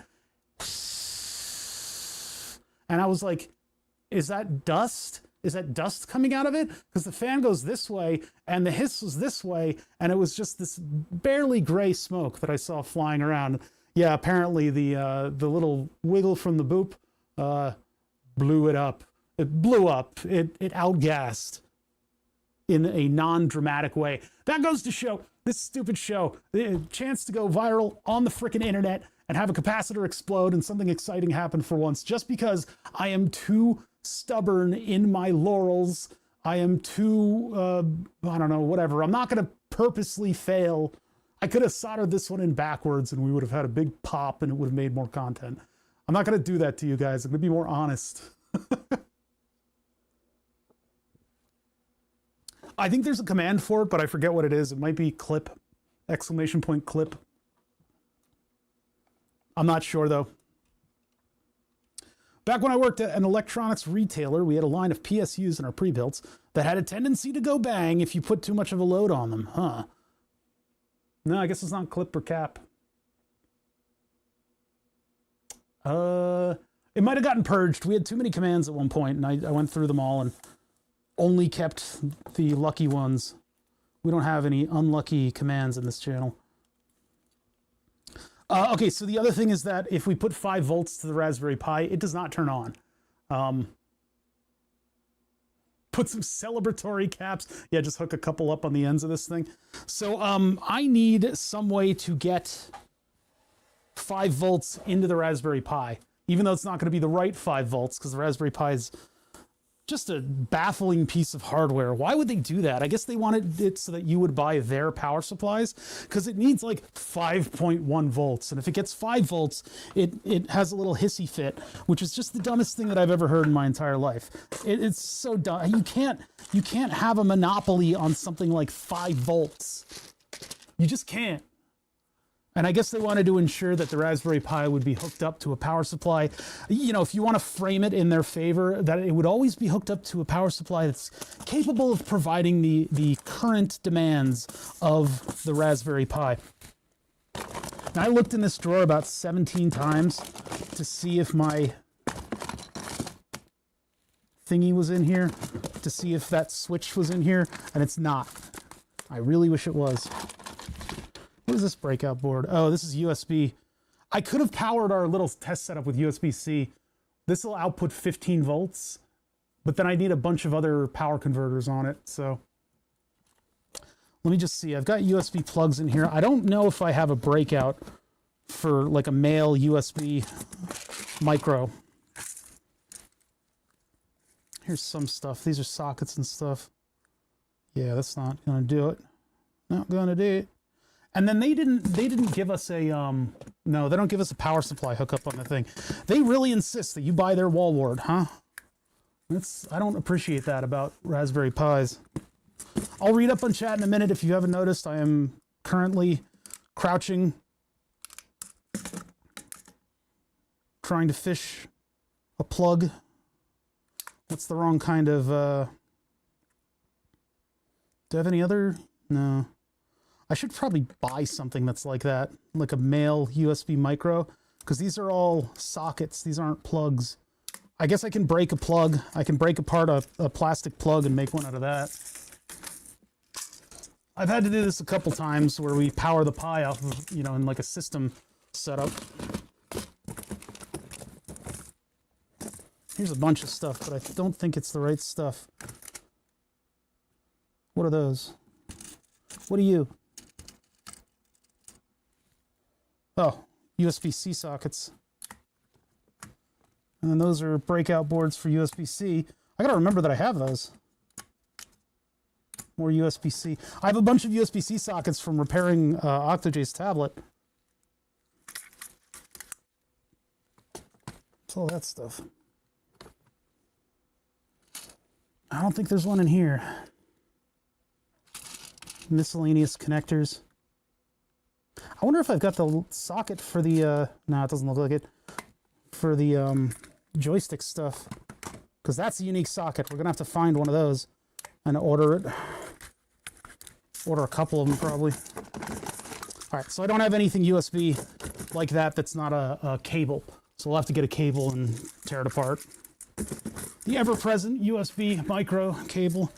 I bought a big package of them, and I've got some that are like short, and we'll just take apart one of the short ones. Yeah. I mean, that or I put it to a USB board. Oh, these gotta go. Gotta go. Ah, my knees. Oh! Okay. The funny thing with the RPi 3 is that it uses USB PD, which most PSUs don't supply. Huh, I didn't know that. If it gets 0.01 volt under the undervoltage warning all over the place, yeah, it's very annoying. You have access to compressed air under your desk? Yeah, that's my little secret.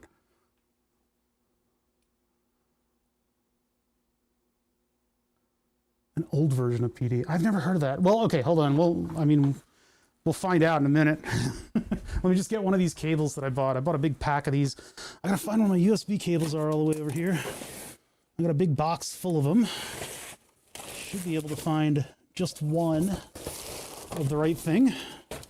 Where did that, huh, where'd it go? The big box of oh boy.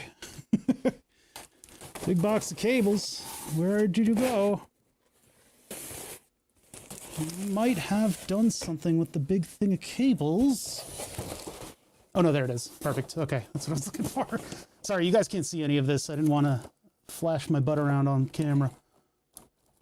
You guys can just look at the desk for a minute while I dig through and find a USB cable that is both too short and has the right plug on the end. Where did they all go? I had a bunch of these. I ordered them by accident. Did I actually like use them? Have I actually found like a job for them? That's weird. It's very strange. It's very, very strange. What is this one? Nope, not the right one. Not the right one. Not the right one. This is what most, you know, other streamers, they take breaks. Me, I look for cables. I'm actually sitting over here just having a cigarette. I'm not telling you guys about it. There we go. Okay. Jeez. That was harder than it looked.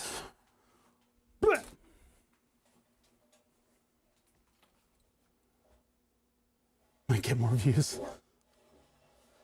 with my butt. The branded PSU came with labeled 5 volts, but puts out 5.4 and 2.5 amps. Stupid. So stupid. Therapeutic cables. Cable searching asthma. All right, so I have a choice here. I could turn this into a jumper that would plug in over here, but I think that would be a little flimsy. Well, or I could just do terminals over here. So maybe we'll do that. Ugh, it's so sloppy with like a real cable. I don't like that at all. If you got a wall wart that supports up to 9 volt for PD, it'll deliver about 5.4 as well. Huh. Well, this is just going to throw out errors. That's just what it's going to do. I really don't like that they didn't give us any other option for power on this thing. I mean, it's got 5 volt pins. Supposedly these two over here are for 5 volts, but it doesn't power the rest of the device when you plug them in. Or at least that's what happened with us just a minute ago. So I don't know. I don't know what the heck's going on there.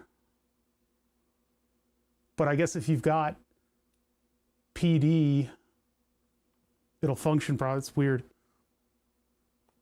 Yeah, Pi 3 is only micro USB. You can't power it up, even though it's got 2 big pins that say 5 volts.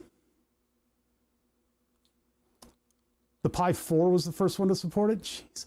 I mean, you're making a little credit card sized computer and you're only giving us this option for power? Crazy. Yeah, it's only out. It's only out because it's after all of the power circuitry here. Whatever the hell this thing is right here, doing it to your power. It's this little L2, or no, U3. There's no other option. It's very annoying for somebody like me who puts Raspberry Pis in systems, and the systems have unified power supplies and not some freaking wall wart. These out of here.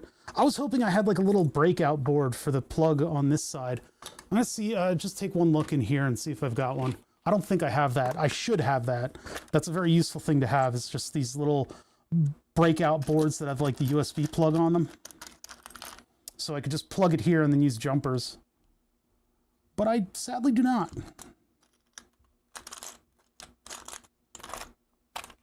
Guess can't quite see what I'm rifling through.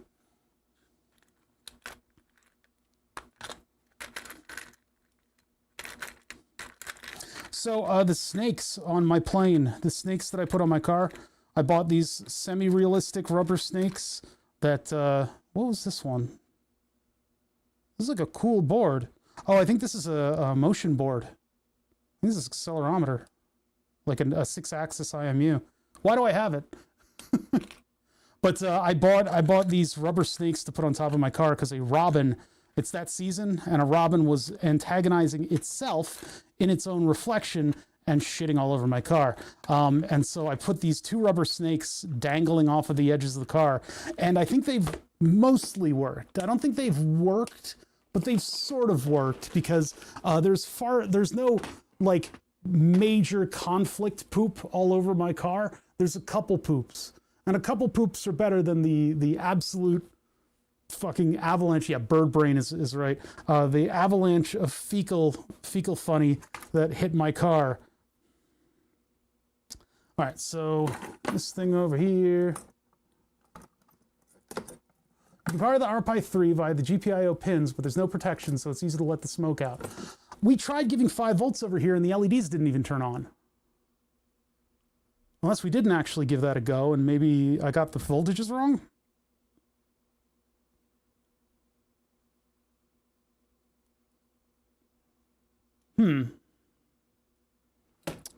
It was,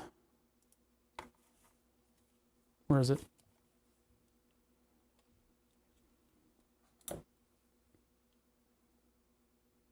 This one, sorry, this one here, and this one here, for 5 volts and ground. 5 volts here, ground here. Oh, you need 5 and 3.3. Oh. Well, we didn't do that. I see now. I see now the error of my ways. I need to use the bathroom. I'm going to put up a pee-pee poo-poo. Hold on, let me go into studio mode here. Studio mode. And then I gotta go down here. I gotta go to frameless overlay. And I gotta find pee pee poo poo. Pee pee, where's my poo poo? I need to reassign all of my Stream Deck buttons. That's why I need to go into studio mode in order to enable it. That's not right.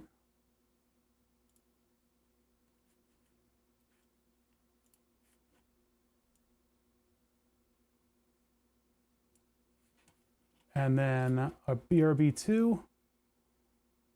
Where's BRB2? The fact that this is taking so long means that it's probably not much of a potty emergency, but it kind of is. All right, I'll be back in a sec. I don't know what like a good camera angle is here. I'll put you guys like that. That'll be good. All right, be right back. There's going to be no audio, so just deal with it.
Oh, you guys don't even get to be up on screen. I should move pee-pee.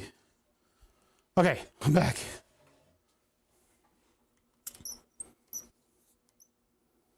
Yeah, there's 2 pins for 5 volts. But you need to also supply 3 volts, which doesn't make it very compact. All right, hold on. I think I'm coming down with something.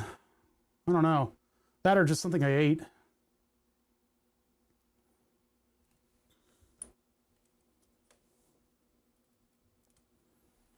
Where are we going? Frameless.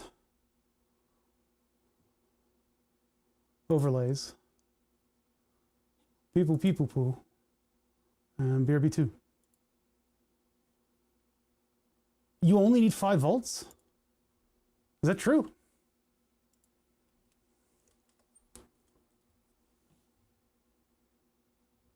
Pins 2 and 4 are 5 volts. They should be connected together, right? Yes, and I use pin 4 and 6. 6 is ground. Hold on. So, I mean, I literally just looked up a pin out. That's all we did for that. And then I found, yeah, 5 volt ground. So 2, 4, and 6.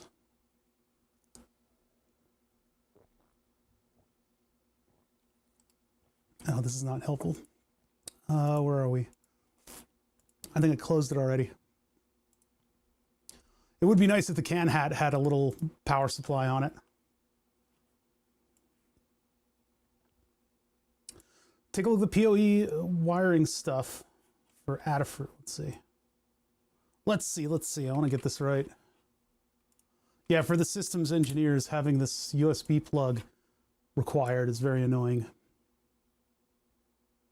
And I love the people coming into chat going, you know, you could power it with power over Ethernet. And like, well, yeah. Why, what would that do for me? We're talking about like a cabinet enclosure.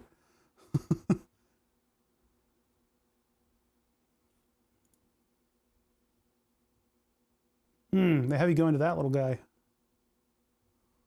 And then 3 and 5. And then this is from the power over Ethernet. The power over Ethernet compels you.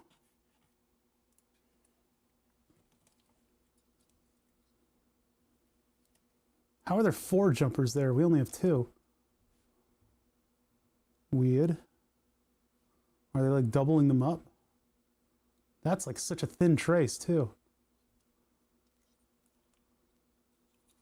Oh, is it pin reference? Yeah. I mean, that's what I was using the two here that are next to each other.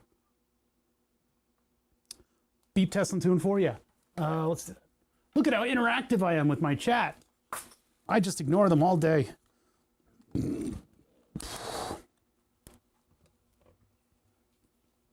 But we don't beep test here.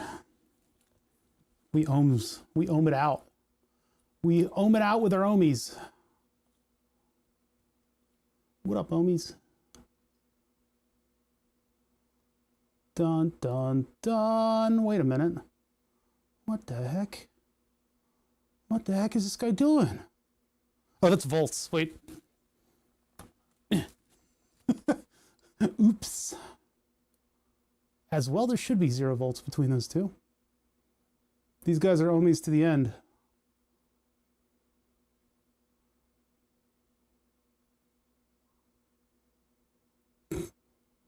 Man, you look at some streamers, man. Some streamers. Or you get those streamers with too many people in chat and the chat window just goes and goes. There's no way you could ever say hi to them. I held back from saying hi to Michael Reeves. He was on making a catapult of some kind. Had 7,000 people in the chat watching him mess around with blocks of wood and ropes and shit. All right, so I guess we could try it. We could try powering up the Raspberry Pi with 5 volts. I'll do it from the power supply this time. So let me get my 2 wires here that we were using yesterday, and I'll put them back on those terminals. I guess Gonad was right. You can use the 5 volts.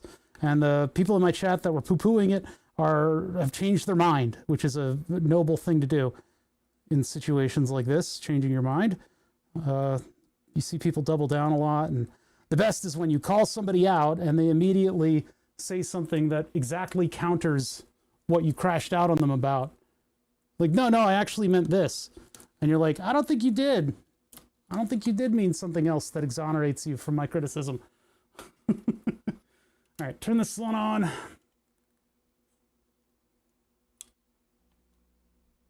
But his butthole subscribed to you back in the day. Somebody, I forget the exact wording of it, but it was like Michael Reeves' butthole had subbed to my channel. Oh man, I forgot about that until he mentioned it. 12 volts, we'll go down to 5. 5 volts.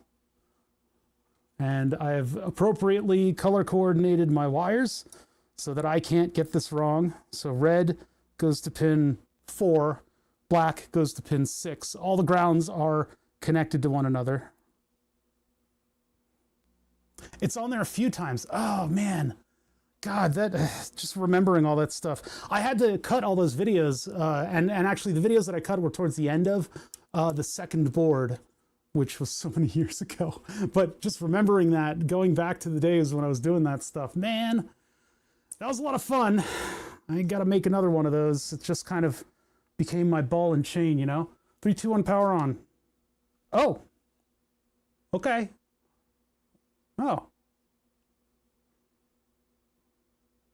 4.98 volts at 170 to 240 milliamps. If I go to WinSCP,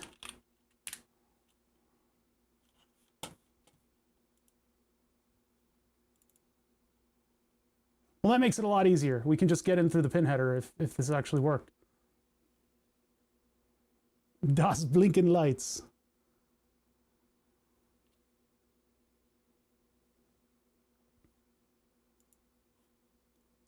I think I tried to say hi in one of the Michael Reeves streams, and there's 7,000 to 10,000 people there.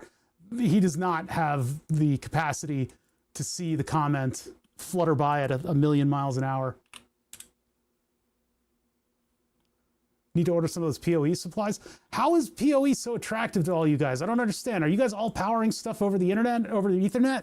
I mean, I guess that's good and all if you've got like security cameras and stuff, but I've just never seen the utility in PoEing everything. Everybody's so interested in PoE and AI. Hey, why don't you code that Arduino with AI? Because that's the only comment that I have in me. You have PoE on your router. I guess once you get it, you want everybody to have the luxury. Do we get like a warning for power? How do I see that there's a power warning on this? I forget what the command is.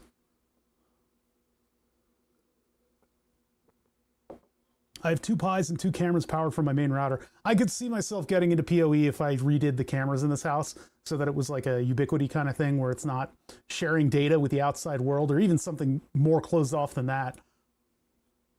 What the? That's not what I wanted.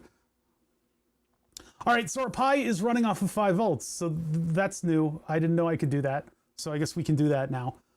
So I am going to close this and depower it without shutting it down because I'm just that mean of a guy. I'm just that kind of guy, you know? Sorry. Goodbye, Raspberry Pi.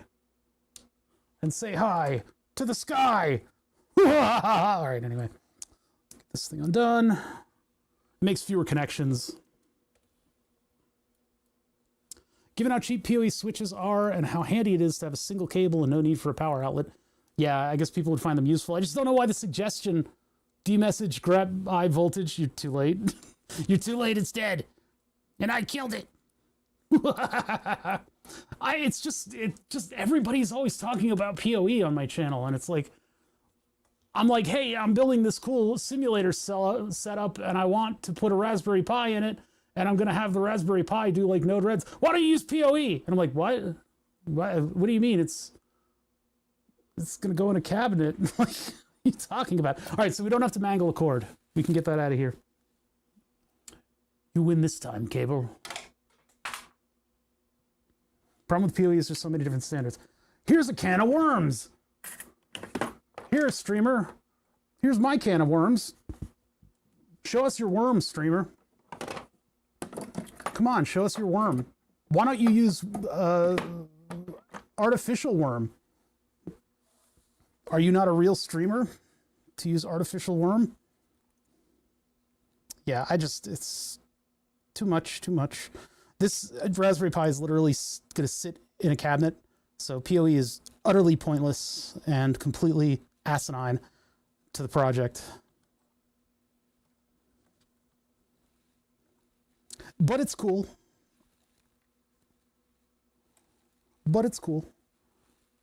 This is positive. Got to make sure your pluses and minuses are straight on a project like this. All of this equipment is super sensitive except for this. This thing is actually produced on the wiring standards of automotive devices, which state that if you plug the battery in backwards, this thing is not allowed to put up a fight. It'll just cut the power. They usually do it with diodes. There are some other protection devices that they employ, MOSFET-based stuff too, in order so that if you hook your battery up backwards, your whole car doesn't take a shit. That's a good thing. Those are good standards. I wish more thing applied those standards. Like, for instance, this thing right here, where if you give it even just a slightly different voltage, it will let out a little cough and die permanently. We got away with murder. We gave this thing 12 volts and it actually took it. Don't show us your worm. That's a good way to get banned. Okay, it's true. Worm. Okay, this should be it. I should hit this switch and everything should power on. Let's do a double check. Minus to the minus rail, minus to the minus rail. All glory to the minus rail. 5 volts to the positive rail, 5 volts to the rail itself, 12 volts to the scary little 12 volt section right here with 2 things on it, and the 2 things are on this. And that's everything. That's everything to me. Everything. Okay, let's just make a little space here so that I have room to emergency unplug, or when things explode we don't send shrapnel all over the place. And then I can turn this on and our system will be active and we can start to look at installing Node-RED onto this Raspberry Pi. I will not send a fart. How dare you? It's a thing. At some point, everyone puts an ESP8266 or 32 on everything, to the point where I was rejecting projects that had them. Yes, that's the other thing, is that if it's not power over Ethernet, if it's not why don't you code with AI, if it's not why don't you use my IDE, it's why don't you use an ESP8266? Why aren't you doing an ESP32? I don't want to have 75 devices on the system that have IP addresses. I don't want it all to, you know, fucking attack my router with a DDoS whenever I power this thing on. So I had a car that died after I hooked up jump starter in reverse. Thankfully, all I had to do was replace the main fuse, and none was worse for the wear. Yeah, because they're required to make sure that that isn't a thing. And it's nice that it's not nice that they did. They were regulated into doing it because it's a thing that would happen a lot because people are dumb. Even the smartest of us are that dumb as to hook up a car backwards. And if they weren't forced to make these things tolerant to reverse wiring and other kinds of harsh automotive environments, then they would probably be happy to have people spend hundreds of thousands of dollars to repair all of the systems on their cars individually in the event of a lightning strike and stuff. I think he just called you dumb. I included us all. We are all the dumb, even though we are smart. Is that a circular fracture? Oh no, that's a hair. Okay. There was like a circular fracture on the edge of my phone. My phone's not doing too well these days, and seeing as it's also my insulin pump, I probably should invest in a new phone soon, but this thing was like $700. I'm gonna get my usage out of it. All right, turn it on. 3, 2, 1, go. Lights. Should be lights, but it doesn't do lights yet. Power supply's running. It has the residual heat from maybe my handling, or is it reflecting heat? It's not reflecting it. Whoa. Did something over here? Oh, that was also reflection. Okay. It's the reflected heat's throwing me off. Don't do that to me. Of course I'm not an idiot. I used the 22 bullet. Didn't they, 22 can take like 80 amps, can it, before it goes off? The 22 fuse is actually quite a powerful thing. WinSCP. ICP. And get into the Pi. Beep, boop, beep. It is unfortunate that every time that I plug this device in, it's going to have to get onto the network. That's one of the disadvantages of using the Raspberry Pi and something like this. This would probably be better for like a less overheady embedded system, but I wouldn't get Node Red on it. So I don't know what if I could do anything differently. TNC4 I could probably put in there. Then it could do my homework. Be smarter than me. But I don't really know if that's good. I don't know. It would probably be too hard to implement. Most American thing to know the current rating of the. Well, the fuse is like a 1/4 inch, right? And so is a 22. 1/8 of an inch. I don't know. This is 1/4.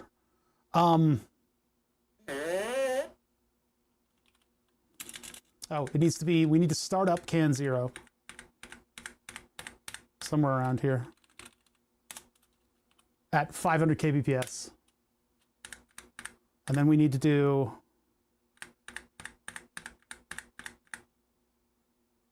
the TX length of 65.5, the TXQ length. This is ridiculous. You use TX, which is shorthand for transmit, but then you write out all of Q, and then you use shorthand for length. This should look like this. But we have to put UE in there. So we have the full Quewe word. Word's stupid. Sudo ifconfig can 0 tx 65.536. Bonk. And now we can can dump can 0. We can see all the signals that are running around. There's a lot of those non-197s going through today. What's all that about? I think those eventually calm down. Oh yeah, 3FD is in there for some reason. 959E. What is 3FD doing?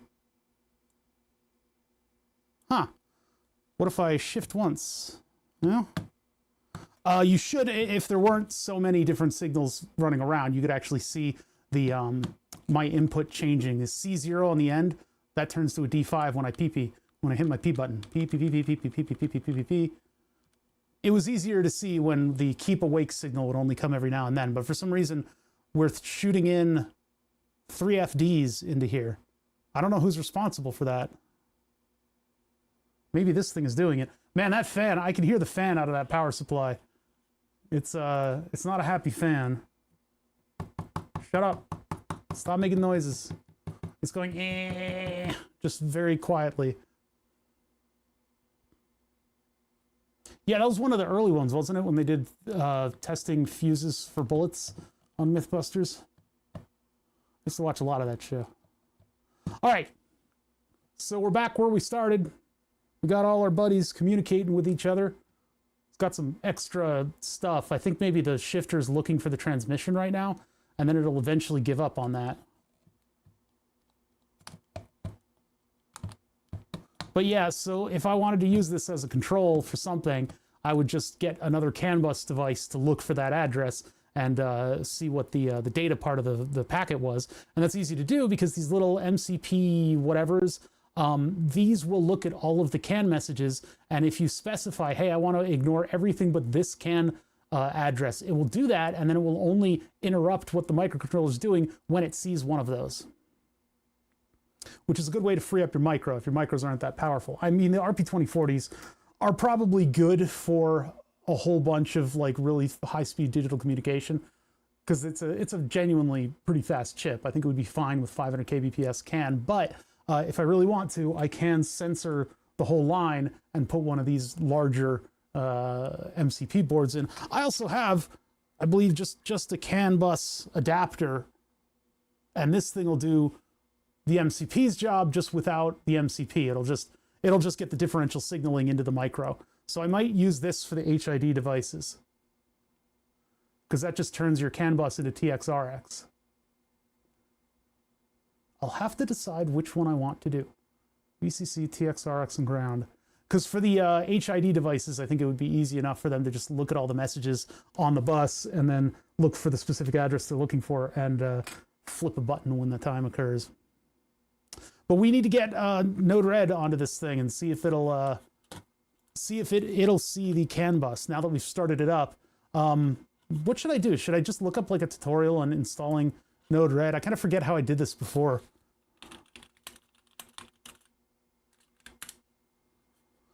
I kind of forget what I did. I think I just followed this, but this is going to be a whole bunch of Linux stuff, and I don't know if I want to do this whole afternoon.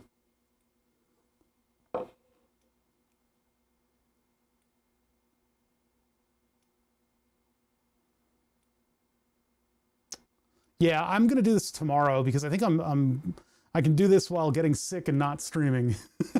I think I'm getting a little bit ill. So for today, we can see about making this thing go into gear. That'll be a little bit more programmy. I wanted to fix this power supply. That's a good step. Here, let me close this. There we go. But apparently we need to send the signal something like 30 to 50 milliseconds in order to, for instance, put this thing in gear. I would like to also get that backlighting to work. Oh, God. Yeah. Did you ask ChatGPT about it? The reason that I'm not doing it is not because I'm not able to. It's just that doing it itself is going to take a lot of time. But I don't know, man, the hand-holding for AI is kind of incredible. And I don't even need AI. I have chat to talk to me. They're even less predictable than AI. Everybody is so gung-ho about it, though. You always get somebody coming into chat, and they're like, I don't understand what's going on, so I'm going to suggest that they use AI. And it's like, that doesn't help us at all. Okay, well, I'm going to do Node-RED later, just because I remember it being a little bit tedious. We powered it with 5 volts. That's good. Can we get the backlight to turn on? And it seems like this device, or at least insofar as we understand it, this device does not care about, what is it, CRC checks, which is really good. Clankers, man. AI just makes me ragey. It's so bad. I am a little bit just, I don't know what my attitude about AI is. It's not toxic, but I don't hate it, but I don't think it has been vetted properly for usage. I don't think it really should be in the position that it's in right now. Where does this go? This goes like there. It's additional controls. I don't know if I'll have anything to do with these buttons. It's a little push-pull, and then you got a button for auto H. I feel like an old man, but the fact that the first result on Google is that AI-generated rubbish is driving me insane. I hate that too, because Google just kind of did what they did with their search engine AI and their moderation AI, and they just kind of shoved it into the limelight and then let it evolve from there into something that's useful.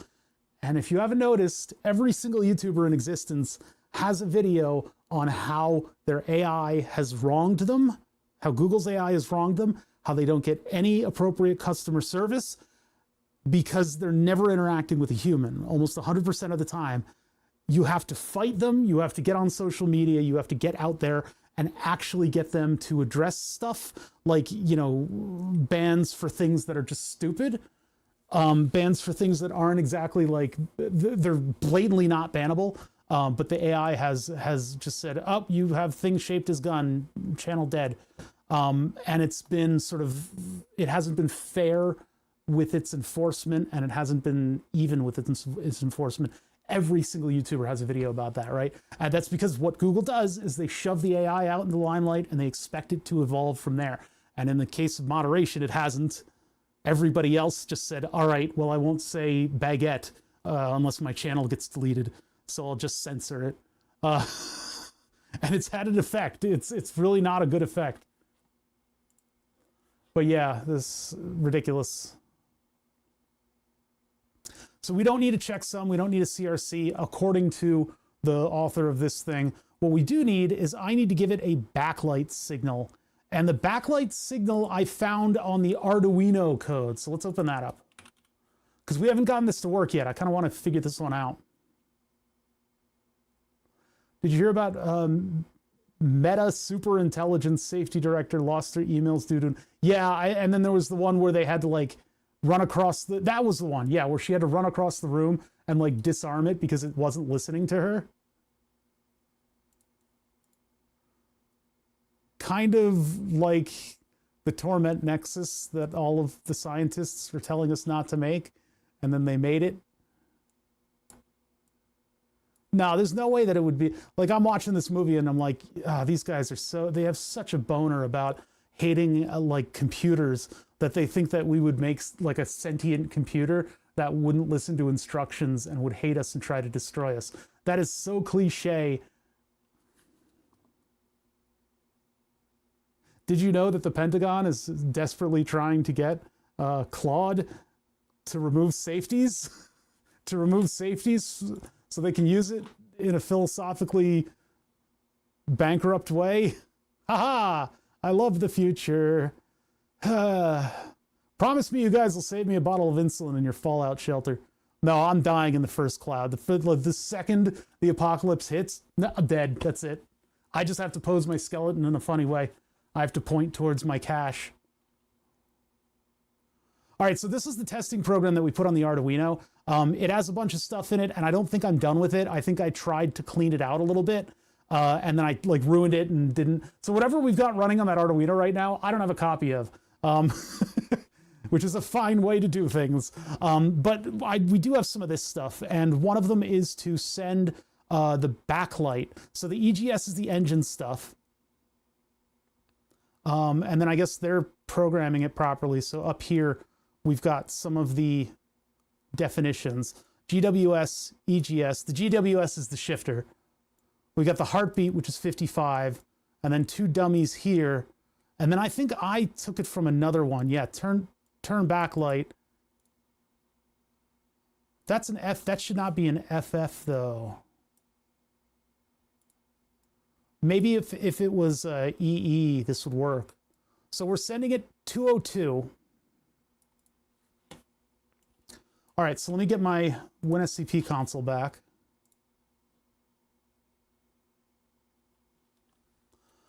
Can send, can 0, 202, and then EE 0000. How long is the packet supposed to be? Well, according to this, it probably should be 3, but it says 4. And I don't know if there's a counter on it. Let's give it 4 and just see. And hold on, let's see what this thing does.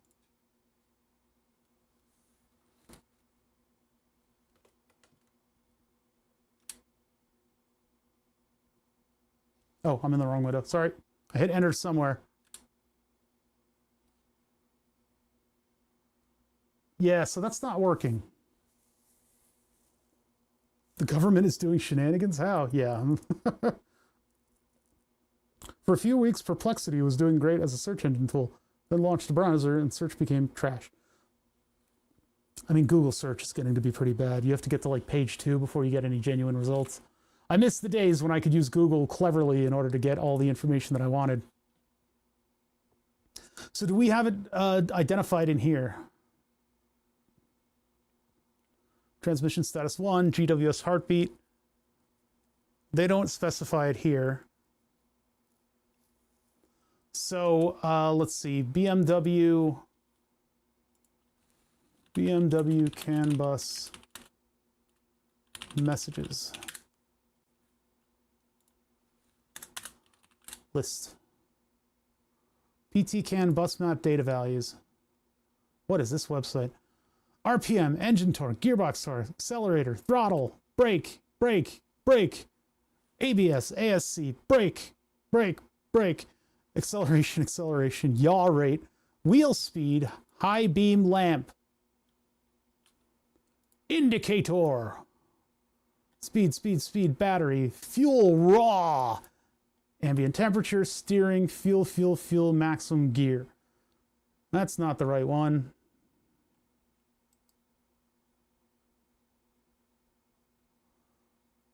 CAN bus definitions. Whoa.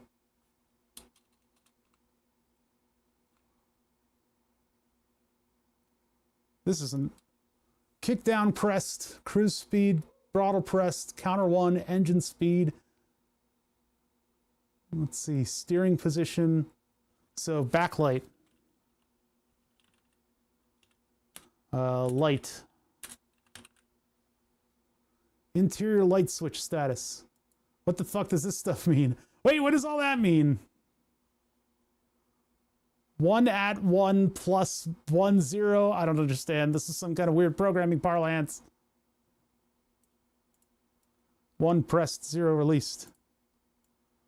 Light switch. Okay. I could probably use a slightly better search. I'm talking about how I used to be really good at searching things on Google, and then I completely whiff a search for a list of CAN bus messages. CAN bus database from Autosports Lab. E46, Mini Cooper, Mega Squirt. There's like 3 CAN bus messages. What the hell? E46. Tire pressure system, engine temp, oil temp, and RPM. Wow, what a comprehensive and exhaustive list. There's probably a definition of CAN bus stuff in some of those BMW tools that I downloaded. I'm going to guess. E90, all right. I'm a human. Oh, that would be super duper cool to have. These are like $1,000 though. These are expensive, man. The gauge clusters, even if they're very simple. I thought Reddit was a better source of info. I could add site Reddit to the search. I might actually get what I'm looking for. What the? Pseudo-memes. 18 months. Screams in differential signal. Yeah, exactly.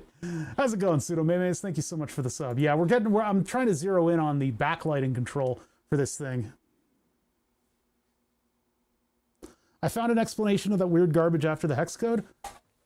I'm interested, although I don't know if I need to know, but it would be interesting to hear. Back when Google actually respected your search terms, I learned a handful of operators. Life was good for a while. It was my whole career was looking for stuff. Last night, added another E90 bit to our collection. See on the top of the bench, test setup. We have E90 instrument cluster and ICHA. Been poking at the combinations a bit before I go further. I must give credit to Trevor Cook and his wonderful website. Car PC, 404 not found. I love the internet. His website is a great resource, but what has for the most part. when I said I love the internet like that, Willis started barking right after I said it. I love the internet, and I was like, boo! It's kind of a warm day here, and all the snow's melting. So outside, it's all gutter noises. But people are out and walking, doing their little power walks all over the place, and Willow is apt to participate in their experience. E65 reverse engineering. Okay, so is this one again? No, this is actually... I mean, this is E65, but I have no reason to believe that they would uproot their entire schema. Torque, yaw, display. Display gearbox. Damper, status, damper. Display, RPM, mileage. VIN. Dipstick. Starting speed. Operational check. These are things that my car probably does not need to know.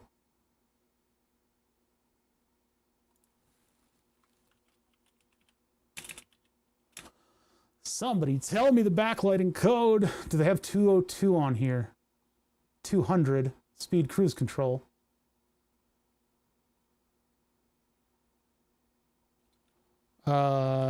Light.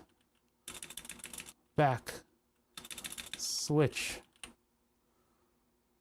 Transmission selector switch. Switch center steering wheel. What? Is that the horn? Selector. Yeah, so I don't think they have backlighting on here. People don't care about the things that I care about. It's very unfortunate that they don't. You know, why can't people care about things like backlighting?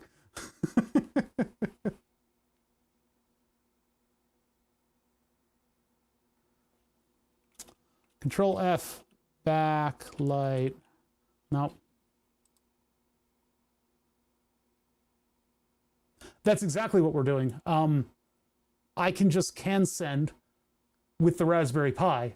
And so what I'm doing right now is I'm looking up to see if I can find any information about what the codes actually are. And once I know what the codes are, we can just send one. Ooh, that was a weird noise. That was a bother thinking noise of me. It's like, hey man, what do you think about this? And I'm like,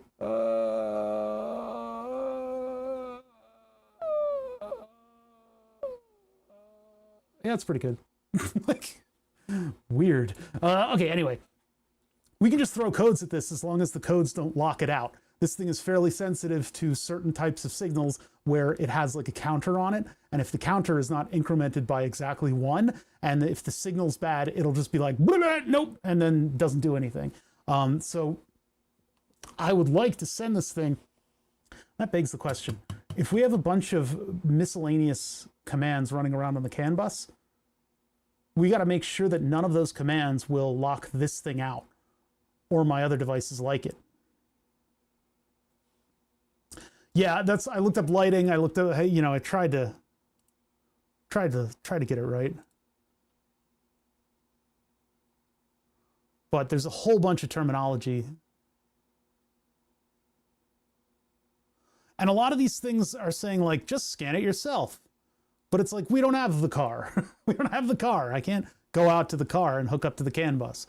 Would be nice, but the car that I have is so old, it doesn't have these kinds of systems. I mean, it does have CAN bus stuff, but it just doesn't do ambient lighting with the CAN bus. Radio. Indicator, indicator, indicator. Brake, brake. Brake, brake, brake. Light high. Lighting high, and they're bit mask. They're doing bit masks. I don't like that.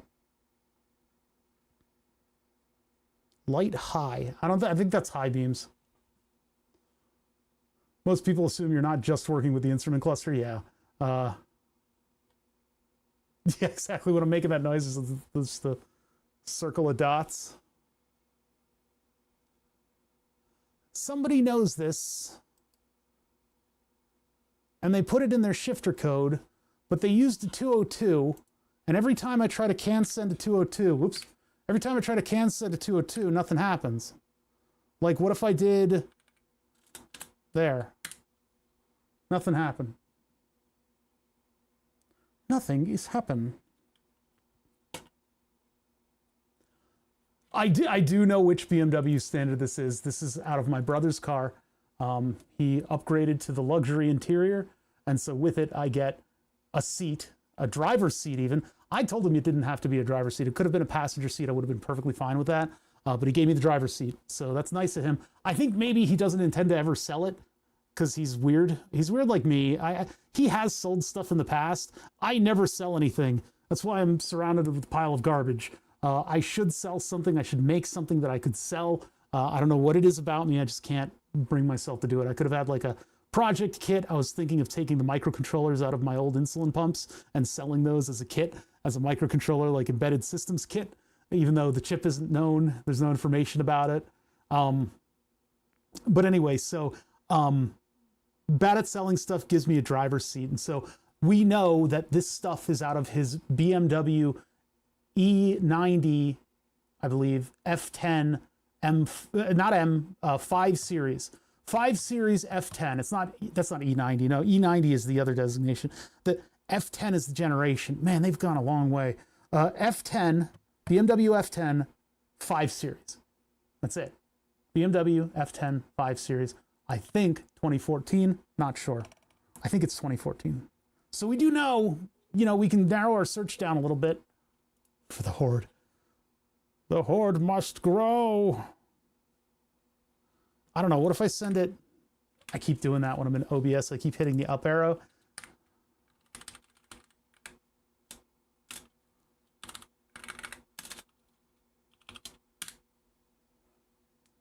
Nothing. Nothing upon nothing. I don't think 202 is what we're looking for, even though 202 is what it sends here. Although I think turn backlight on is in the codes, so. Sadly, I don't have a valid login for motor all data. Is that a thing? That seems really cool. All right, so what else can we try? I need to find like shifter information. What in the world?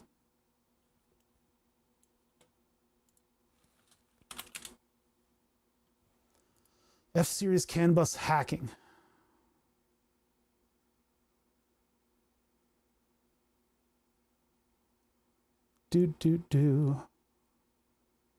Purchase one of these. Everybody's saying this, scan your own, but this isn't relevant.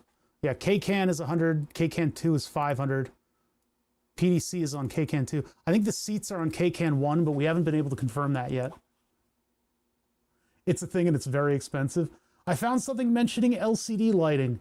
That would probably be connected to everything else.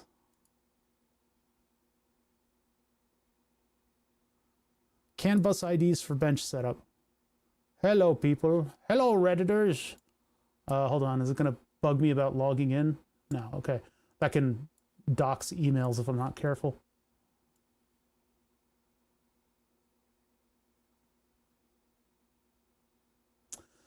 Have you checked the BMW shifter and Tender Love Initial V projects on GitHub? Is that where these are?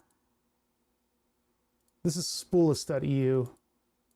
And then I had the original one open. I don't have it open right now. This is the other one, Project Gus. But it's a slightly different shifter. But they don't, I don't think they list backlight on this. Backlight. Yeah, I don't think they figured out the backlight. Because clearly not, it's not lit up right now.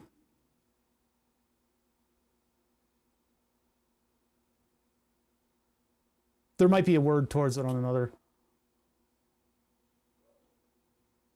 The diagnostic data only subscription is $240 a month. Oh, that's a lot. That's a lot. I didn't know that system exists. There are like really good repair stuff that's for free for BMWs for the older ones. I don't think it goes up to F10. So I don't think it goes up to this generation. Although if they had a system of communicating backlighting to the whole car, I don't see why they would change the signals around. So the old stuff might still be valid.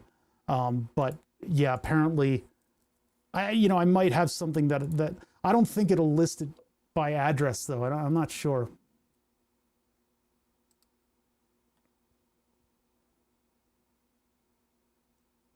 It's free as in probably illegal to be distributed, but there are websites that allow you to download all these things, and it includes the old German old Windows programs, and you have to get an old computer with Windows like 3.1 on it or something. Well, Windows XP is probably fine. I run it on a Windows 10 machine, which the laptop should not have Windows 10 on it. It's so slow.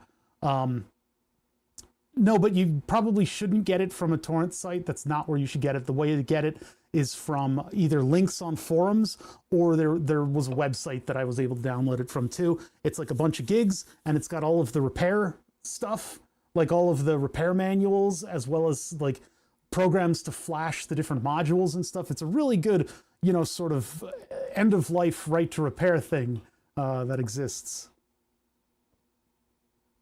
Just tell us your address and we'll let you know if we see it. Oh, okay. Yeah. Canvas file list of PIDs for 2010, 2011. Bump. God damn it. Bump.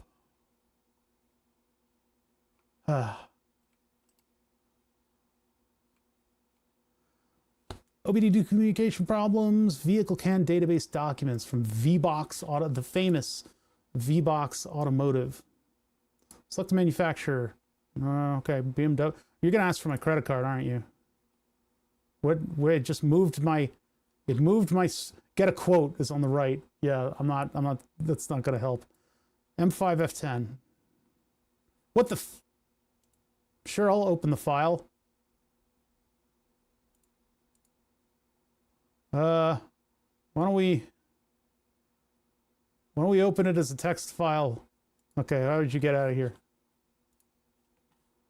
Downloads. Edit with Notepad. Aha. Race logic can data file. Okay. I don't think this is what we were looking for, guys. What the hell is that? That's weird.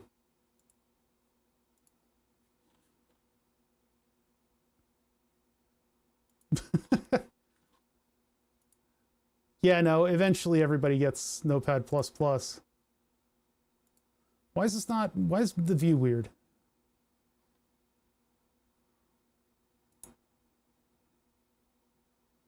What is details? I don't know, I must have done something weird with it. 2 kilobytes, okay. Yeah, delete. All right, this is weird and stupid. Get out of here. Thanks, Google. I appreciate you showing me this website. The BMW F10 utilizes a 500 kbps. Shut the fuck up. CAN bus messages and data, blah, blah, blah, blah, blah. Transmission data, relative time, vehicle condition status. If you get this, I'm going to be annoyed. Wheel speed, steering angle. Nothing. This is bullshit. You suck, AI. You suck so hard. F10 entertainment and communication from the Internet Archive. This is not going to give me what I'm looking for. Bus diagram. I don't need that. What the hell? Oh, just definitions. I don't know. Are they going to give me CAN addresses in here? I don't think they are. Let's see if we can find it.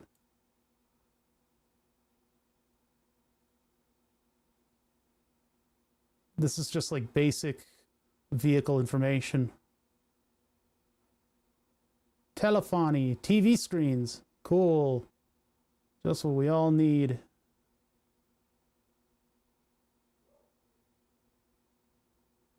No, they're not going to give that information. That's not the type of manual this is.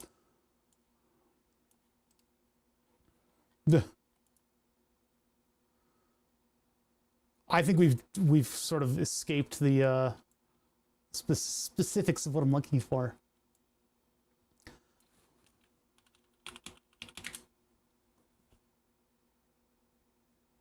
And these are all the same links again. CAN bus codes for IAT. What's IAT?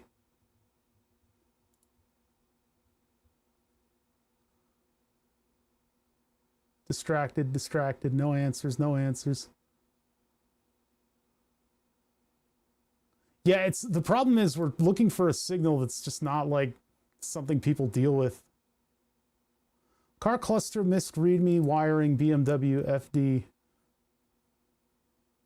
Wiring for BMW F series cluster.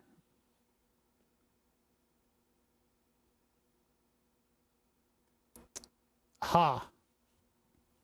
I guess the good thing about the F series is that it's ending up in junkyards a lot, and so people are starting to modify them to work in their sim setups much in the same way I am. It's a cluster, all right. Yeah, just a slightly different cluster than you expected, huh? CAN H and CAN L. And then this seems to be comprehensive enough that we might be able to find a backlighting code somewhere in this GitHub.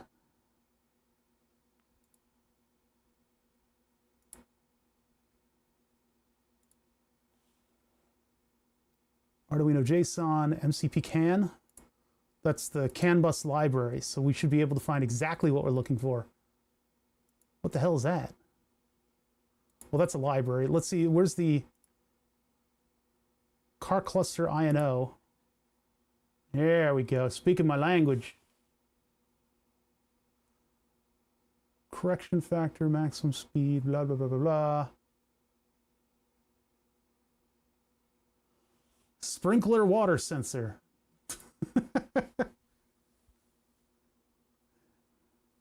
What you should be searching for is a buddy that works as a mechanic shop with a full subscription to MOTOR, all data. Yeah, because every piece of every information about every car is in there. I hear you. I hear you. I feel like we're getting close. I can feel it in my bones.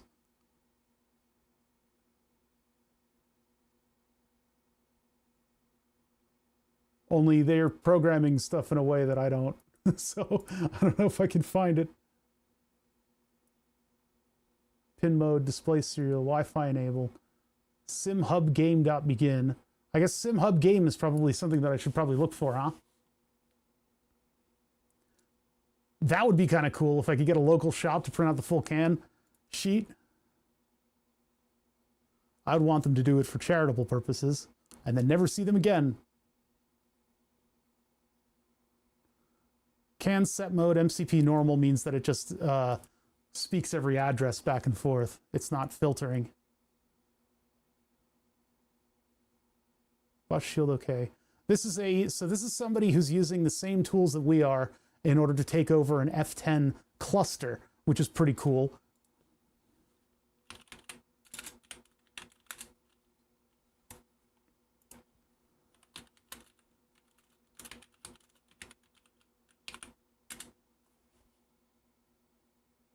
I will not be using a BMW F10 gauge cluster. Maybe. I don't think I'll be using one. Maybe. $70. 2012 F10. What's all you got in there? Why do the other ones look blank? Are these like more digital than the other ones? Maybe that's why they're more expensive. Look at that. Yeah, I guess everything's computer. Huh. That could be much harder to hack. Could be. Also, it's $1,000, so whatever.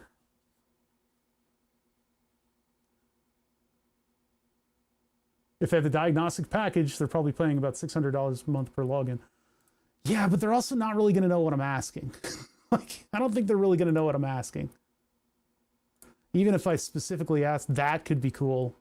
Oh, but that's just it not backlit. I see, there are numbers in there.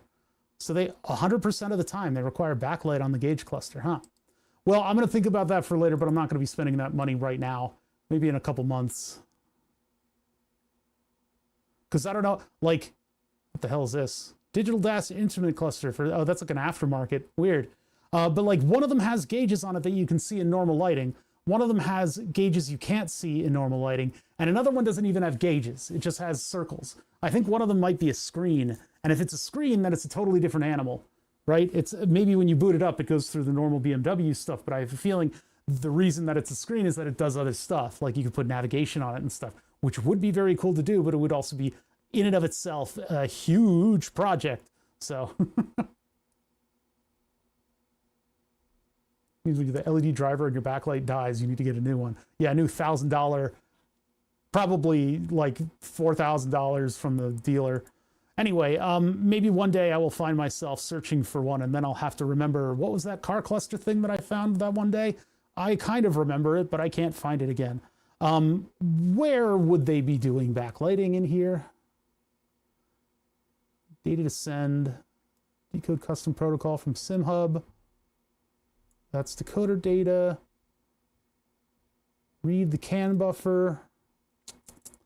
There's a bunch of stuff in here that I don't really know, and I'm not finding direct references. Select which cluster you'll be using. Mini F55 Golf Polo. Okay, apparently this is a pretty popular cluster to be using.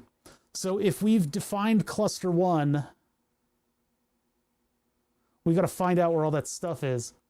README wiring BMW F. No, that's not what I'm looking for. Pin out, pin out, pin out. Dashboard. Oh, these are the pictures. Wait a minute.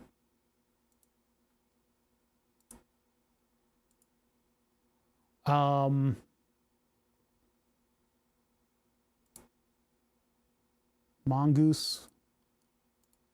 See, those are the libraries. The different games. And the different clusters. BMW F.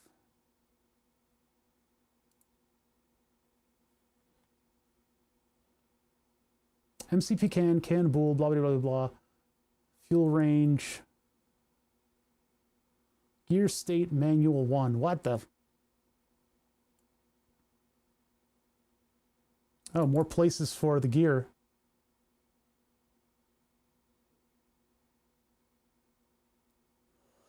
Map speed? Huh.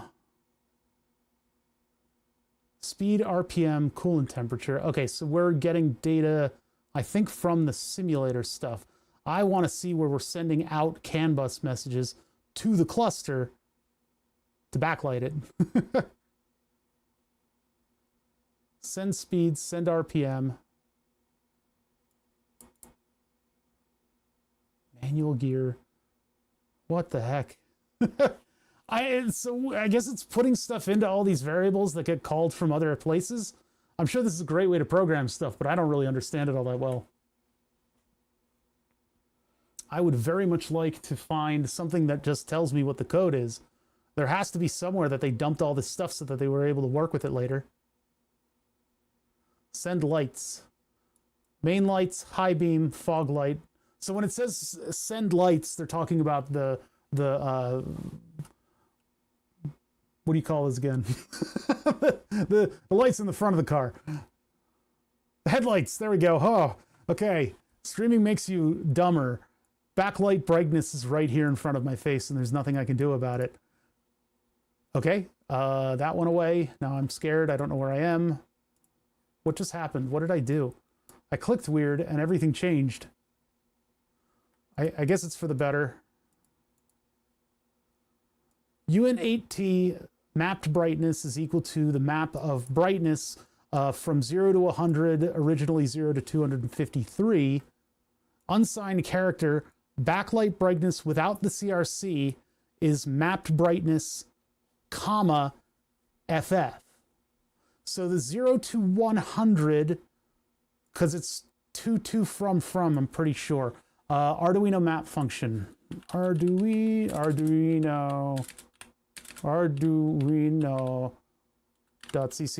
reference. And then we go to accept. We go to, no, map.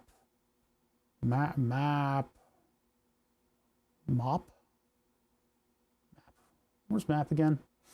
Bits and bytes, math, map. So from and to. So we do from and then to. Bro accepted the cookies. I'm done for. I'm done. I'll never work in this town again. 202. It is 202. But there's only 2 bits on it. And this is from a BMW F. This is a favorite. I'm favoriting this. I'm copying this. I'm copying it. I'm putting it in. Not the record engine. Don't need that one open.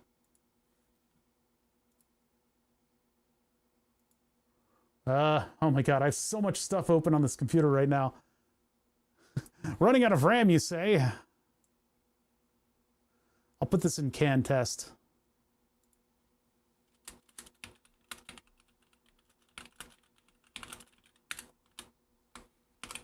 That would be pretty cool to implement that GitHub project, though, because then I could have a cluster that actually does stuff.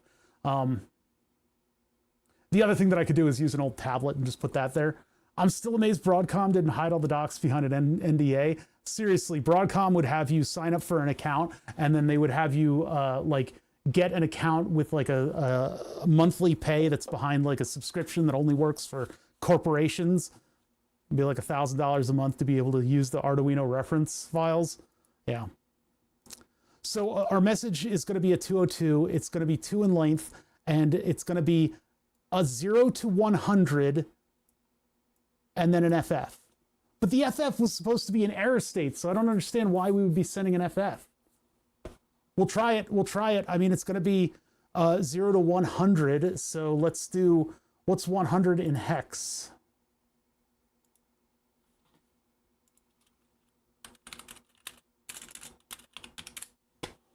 $64.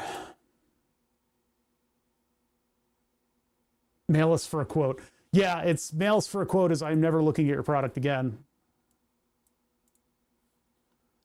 because like a third of the decisions that I have to make about this thing are whether or not it's expensive. 202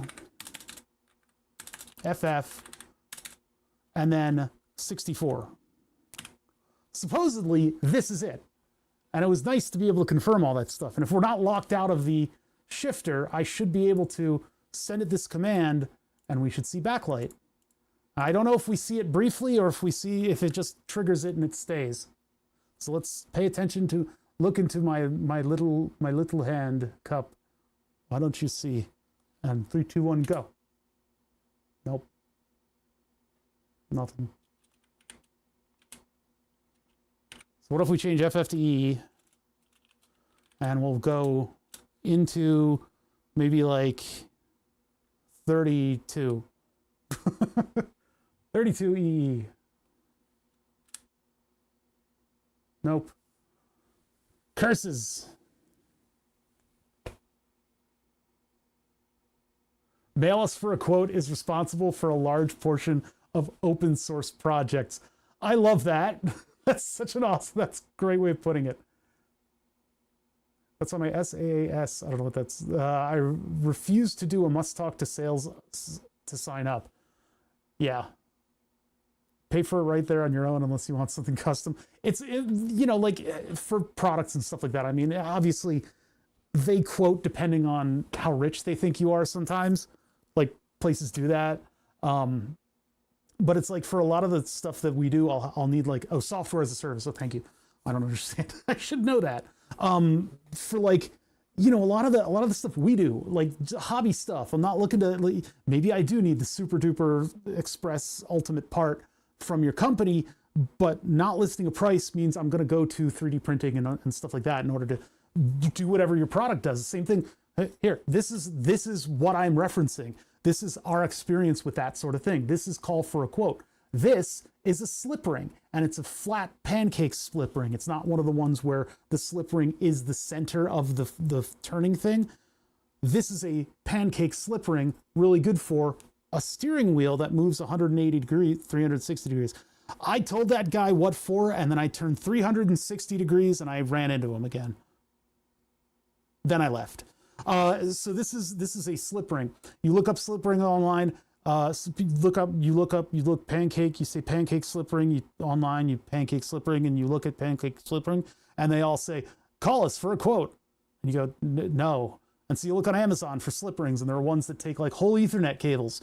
And those are like $400 or $65 or something like that. So $5 circuit boards means that I can make this very easily. It's just right now, tariffs are crazy, so we never know what's going to go on next. This president could pick up a phone and go, and then some shit will happen, and we'll end up having $400, $5 circuit boards. Unfortunate the way that it is. I was able to get this way back in the day. I have a couple of these, but the one that's been in service has been all I need. It's all I needed. Yeah, we made this in 2020.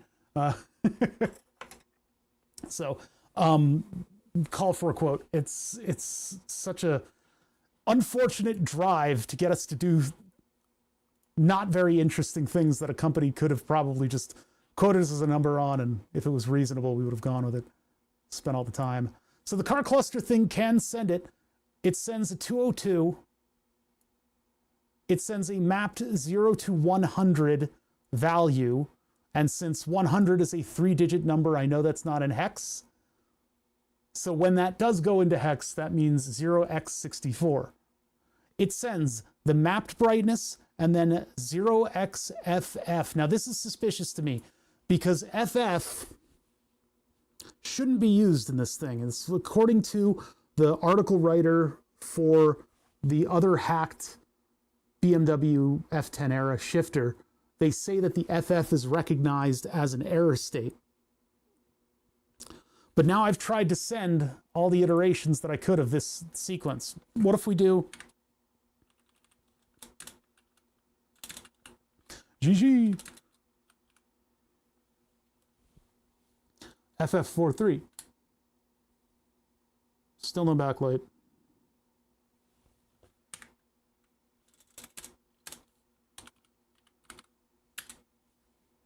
Nothing. if I cut 12 volts and then add 12 volts back, we can reboot the shifter. So I'm going to do that. Rebooted the shifter. I'll try this again.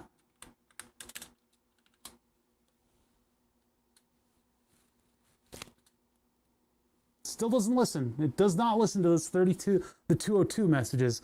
I wonder if it has to do with the 202 being sent by the microcontroller, and maybe it's wrong when it sends it and it puts it into an error state. Everything else seems to be functioning here. Yeah, that's still functioning. High-speed slip rings are likely capacitive, so they won't really transfer power. Huh. There's some transformer-based ones that might work, but they're similarly niche and better off just the DIY. Yeah, my example is like a merry-go-round kind of slip ring, which they have, but they're giant copper bars that they have between, you know, chunks of wood. So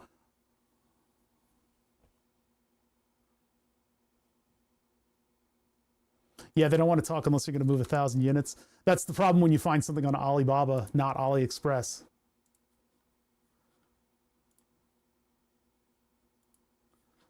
I don't understand. These guys seem completely fine with sending the backlight brightness this way, and they're sending a 0x202, and this is a BMW F10. This would be, well, no, it's not specific. It's just the backlight brightness for everything. Man, we got everything else to work. Why isn't this doing?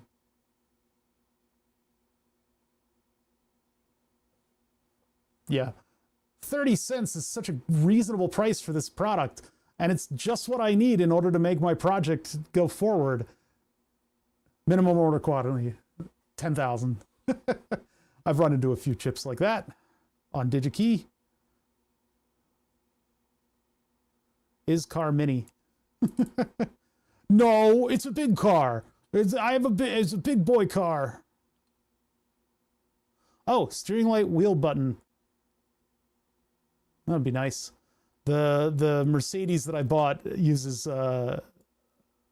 LIN-bus instead of, and so we don't know what the LIN-bus address to the slip ring section on Amazon's blown up recently. I looked at it fairly recently, and while it does look like there's some things that I could potentially use, those things are like $60 and they take like Ethernet cables and stuff. It's crazy. It would be nice to get more of a professional thing running on it, but we're going to have to just work with this and move it over to the steering wheel. I'm at an impasse here, folks. I don't want to end early again, but it's like I can't seem to figure out what the proper backlighting signal is to go to this thing. It's just not lighting up for me. Beep, beep, beep, beep, beep, beep, beep, beep, beep, beep, beep, beep, beep, beep. We got a unified power supply on this whole thing, which I think is a pretty decent accomplishment, but I wanted to do a little bit more. The installing of Node-RED on the Raspberry Pi is going to be way too tedious for me to take you along with me on that journey. I'm going to do that this weekend.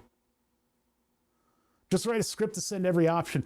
Our problem with doing that is that if this thing gets a weird packet, it starts ignoring stuff. And I think what might be going on is that early on, our code is attempting to send that packet. It's attempting to send it a backlight. So if like can test shifter, this is the one that I was monkeying around with, and I kind of, there's some stuff in here that doesn't work that I need to like rewrite. But what we've done is at the end of setup, I say turn on backlight, and that's in there. It's doing that every time we turn on the system. Oh wait, but it wouldn't have done it when I just rebooted the shifter alone, so it wouldn't do that. No, I didn't. It wasn't actually there. There was nothing. It just looked kind of like it was backlight. I think that was fake. I don't think we actually had backlight running. Because if I do this, I think a little bit of light bleeds in. And me and with the streamer blinders on, I thought I could see something, but it should be a prominently expressed backlight.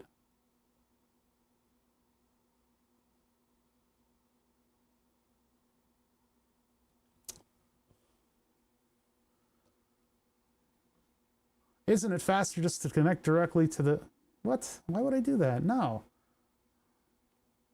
Yeah, I could connect directly to the backlight lights and light them up that way, but that's silly.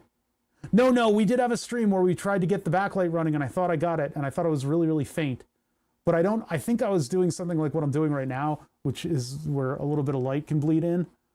And so it looks like it's on, but it's not. Because otherwise, I could hit the reset on the Arduino, and the backlight would turn on, and we would be able to see these numbers, but I can't see them. So I don't think that's what's happening. I'm not just taking it. What is wrong with you guys?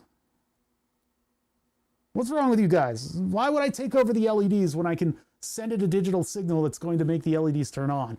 Getting to whatever's controlling these LEDs would be very difficult to do. Like run wires out of it, run a wire out of it for the backlight. Like, that's ridiculous. Don't be ridiculous. No, we have to do this digitally. Problem is, all of our information says that that should work. That should turn the backlighting on. If we do the little cone of shame here, and I put you guys right up against it, so that we can see if it turns on for just a moment, if it needs to be a repetitious signal. I can't make like a light booth because the camera keeps adjusting itself, and that little bit of light that's leaking in is like a solar ray directly from God. All right, so let's try that one. Yeah, not even for a moment.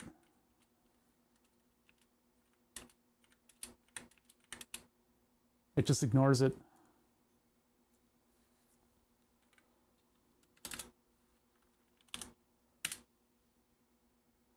I feel like it should be toggling it on.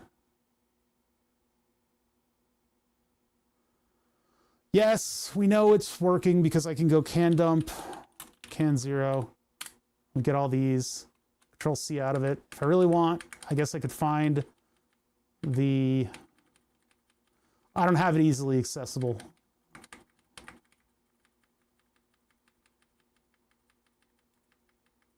Yeah, I don't have that easily accessible. I could put it in drive and the little light would turn on, like we were doing yesterday.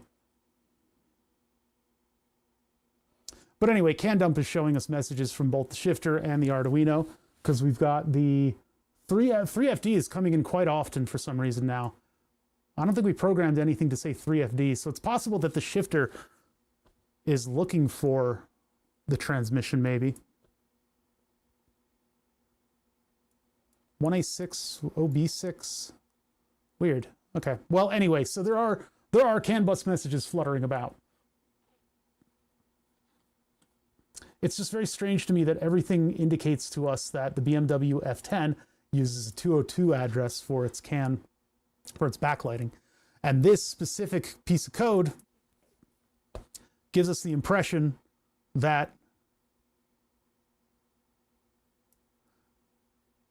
backlight brightness without CRC, 202, 2 bits of message. I don't know what this one does. Can send send message buff Arduino. Don't you AI, you bitch. EXT, what is that?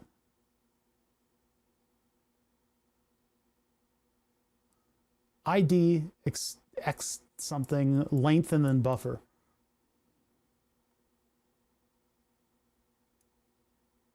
Data frame. Extended data frame based on CAN 2. I see. So that's how many extended data frames it's transmitting. 0 using standard data format, 8 bytes of data, buffers, data array. Okay, so yeah, it's the EXT length, which is 0 because we're not doing that. So that would be brightness, and brightness, UNT brightness, is what's passed into this, and then it's limited from 0 to 100 from a scale of 0 to 255 or 53. Why 53? Anyway, 0 to 100. and then it's put into the buffer with an FF after it. And I would understand that this would come in this way, in this order. It just seems like everything that we've got access to is telling us that we're sending the right thing. The 0 to 100 is a new thing. The 0 to 100 is new. But this is from... Oh, wait, it's from and then to, isn't it? So it's 0, 0 to FF. Wait a minute, where's the... Okay, keep that close. From to. Okay, so in the car cluster software, it's 0 to 100, but then for the actual backlighting, it's 0 to 253. 253 hex. FD. So let's send it FDFF. FDFF. What? Oh, I've scrolled way up in my previous commands. Bonk. Bonk.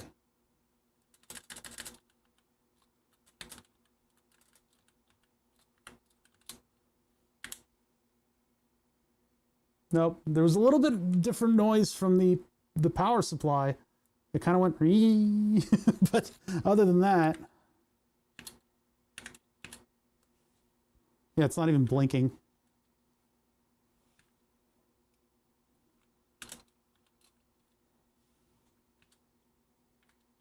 Nothing. It just doesn't respond to this. I don't get it, man.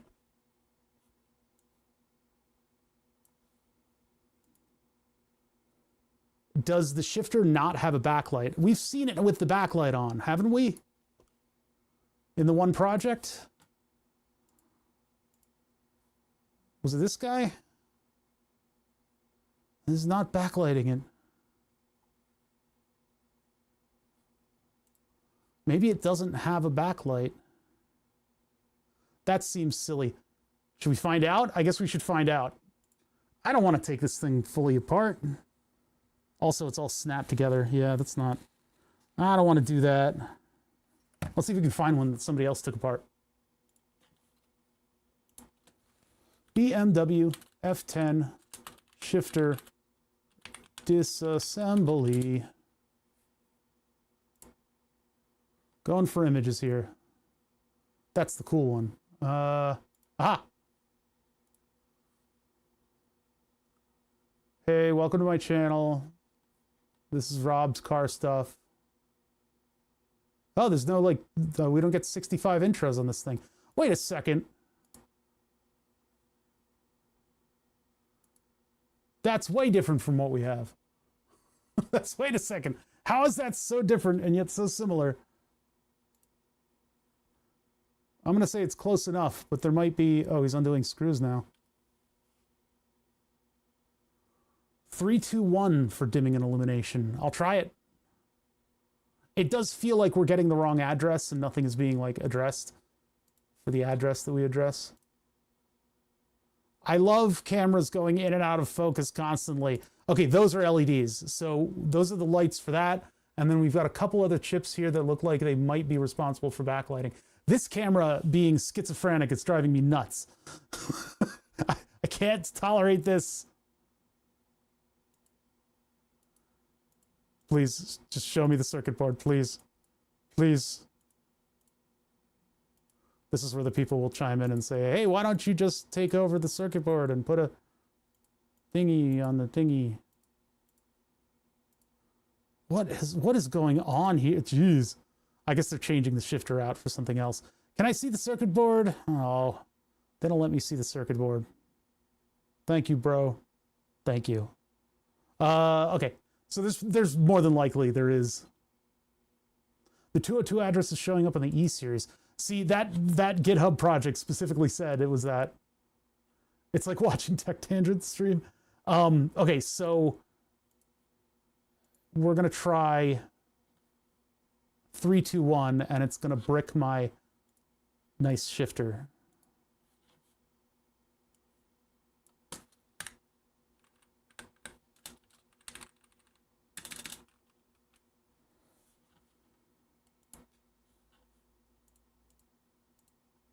Wait. Oh, yeah. Ready? Here we go. Oh. Should be so lucky. Okay, I could get into the side there and pop that cover up, but if this is adhered with adhesive, I don't want to like ruin the adhesive on it. So this should be able to do it, but oops, keep hitting up while I've got OBS in focus. 3, 2, 1, 64 FF. No, but it is being mapped to a full DD.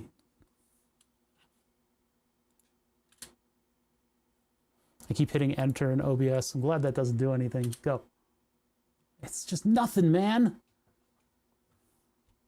I just mail my brother like a microcontroller and tell him to turn it on and tell me what it says and then send it back.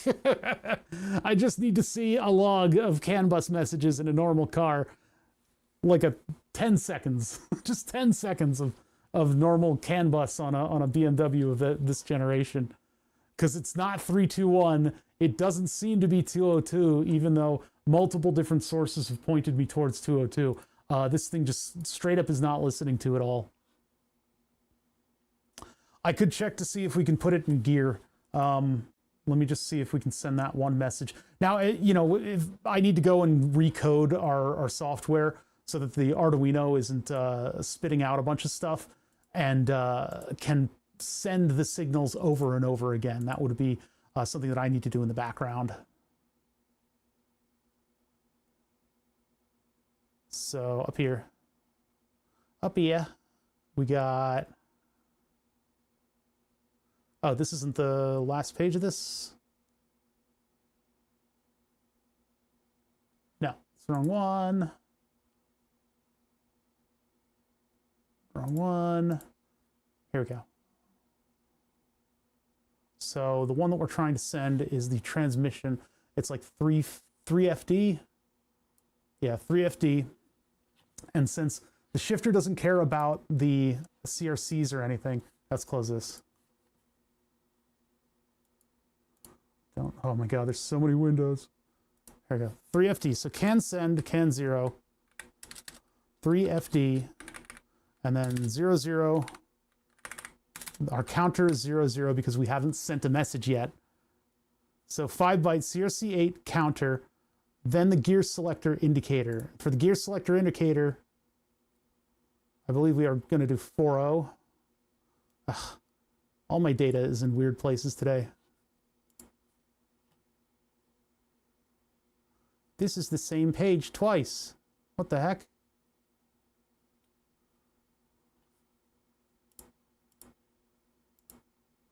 All right, I'm just going to guess. I just want to show you guys that this works, that the cluster hasn't locked us out. So I'm just going to send it a 4.0, I believe. 8.1 is the one that allows me to get it over into the plus minus mode, but 3FD, so gear selector, CRC8 counter, gear selector, and then it's 5 bytes. So this one is that, and then 3, 4, 5. And so that's gonna, I think, make not drive, I think that's gonna make park flash. Park is right here. So let's just see what we see flash on. Well, actually, I don't need to cover it. And we can go over to the other screen and I can show you guys that it still works. It's like watching a Tech Tangent stream. That's a very high compliment. Wait, not Tech Ingredients, Tech Tangents. I don't think I've watched Tech Tangents. All right, 3, 2, 1. Son of a bitch. All right, hold on.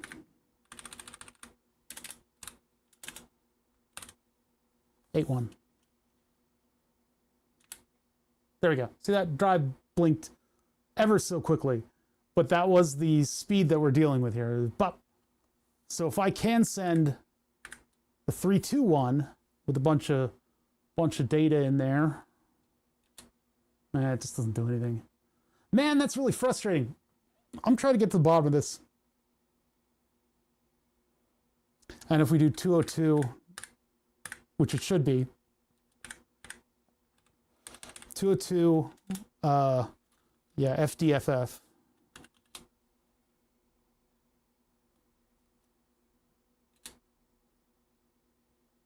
Nada.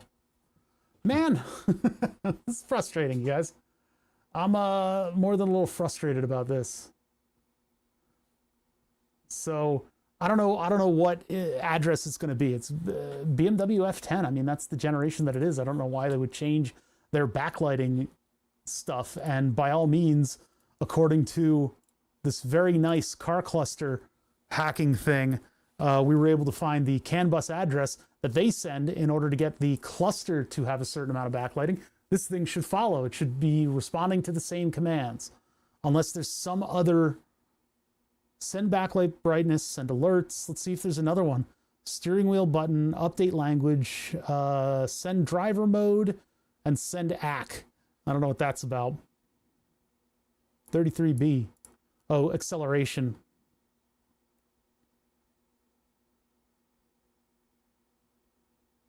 Handbrake at 5C, off-road.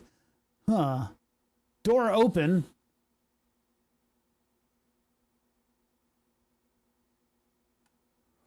Backlight brightness. I mean, it couldn't be any more clear. Unless maybe if I put the headlight status in there, would that be something that it would look? No. It shouldn't need that, but maybe it does.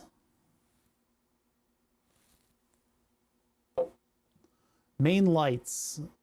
So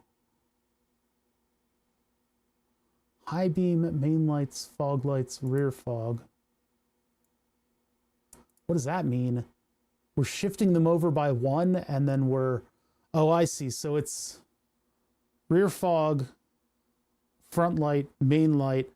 High beam is shift left. It does what? Shift left puts it. So the first bit is going to be high beams.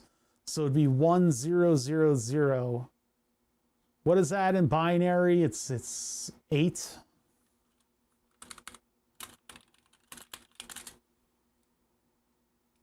Bin to hex. Yeah, so 8. So if we send 08, 080 CF7 at 21A.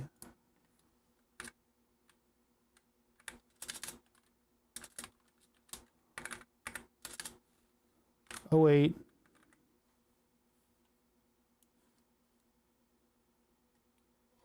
C0 F7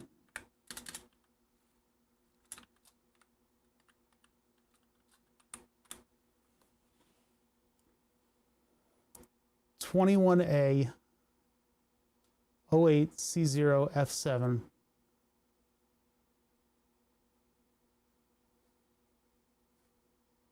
Wait, that would mean high beams. Main lights is what we want. So actually we're 4. No. Yeah, 0 through 3 and then 4. So it's 04. And then it would be 12 if both of them are on? Let's just turn on the main beams. Sorry, counting in binary while on stream, and it's just, there's so many traps. So if I send this, that means that our headlights are on. So maybe then it actually illuminates the, that would be a weird system, but let's just try it. As usual, nothing happens.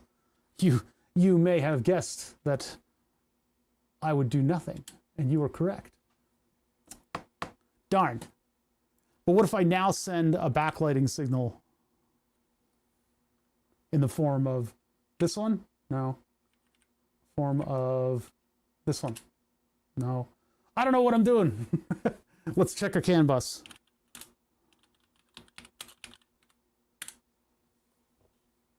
Yeah, it's still functioning. And then PP button. Yep, that works still. Yeah, I don't know. We're sending valid messages. We're able to actually get it to send there. And 202 appears to be the right address for this thing, according to what we've researched. But what we're actually seeing is nothing. Absolutely bupkis is happening with the shifter. So I'm going to have to maybe write up a couple scripts. Maybe not scripts. Maybe I'll just program the Arduino. It's easier for me and make it a little bit more minimalistic. But then at the same time, we could implement those like loops and the periodic signals very easily with Node-RED. So I would like to spend a little bit of time installing Node-RED onto a Raspberry Pi, which is not something that I think people gather around my stream to participate in. I think that's something where I'm just following a tutorial is probably not what I should be doing on camera. I should be being clever and coming up with my own stuff and all that stuff. So we will take a break here. I will not drag this out any further against your wishes. Yeah, it's just strange. We keep sending it what we, by all means, interpret as the correct stuff, but it continues to just be like, what? And part of it is that we don't have something sending the signals constantly, and we don't have something that is like coming up to speed as a regular car. We don't know what signals this thing is expecting before it allows us to illuminate the backlight. According to a slightly different version of the shifter, we can just send it that 202 message and it'll light right up like a Christmas tree. But that has not been our experience with it. We have gotten all of the physical stuff to work with this. We can send it the signal that we're in drive, and if we periodically send it, it'll keep the gate open for us to put this thing over into the other mode. What we haven't seen this do is kick the lever back over, and I think the other version of this shifter has like a big motor sticking out the front or the back. I don't know. I don't know if we have that motor. Maybe we don't have the ability to kick it back in, since this is the cheap one. This is the cheap version. Wait, where are you unplugged? What the heck?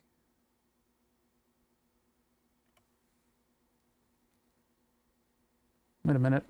If this was floating the whole time, maybe that's where it's getting the backlight voltage from. I have to try. This is the 202 signal. Nothing. 221. Nothing. Not even humoring us. Well, there's on the blog that we read, the guy does describe how this thing functions. It's just we only know from the stance of a reverse engineer of the thing. I don't know if there is some kind of like a repair manual that mentions all of the nuances of this shifter, because it could be looking for signals that we just don't even know.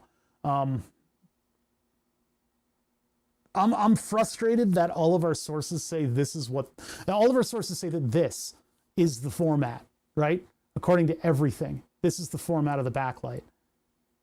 The only one that we know. Although mostly it's confirmed from the gauge cluster, it's also in one of the other blogs that has this thing lighting up.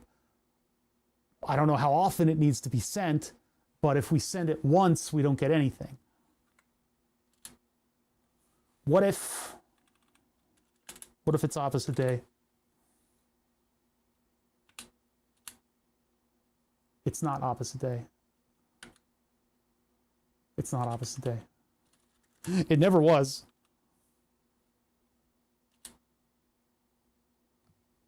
Damn it.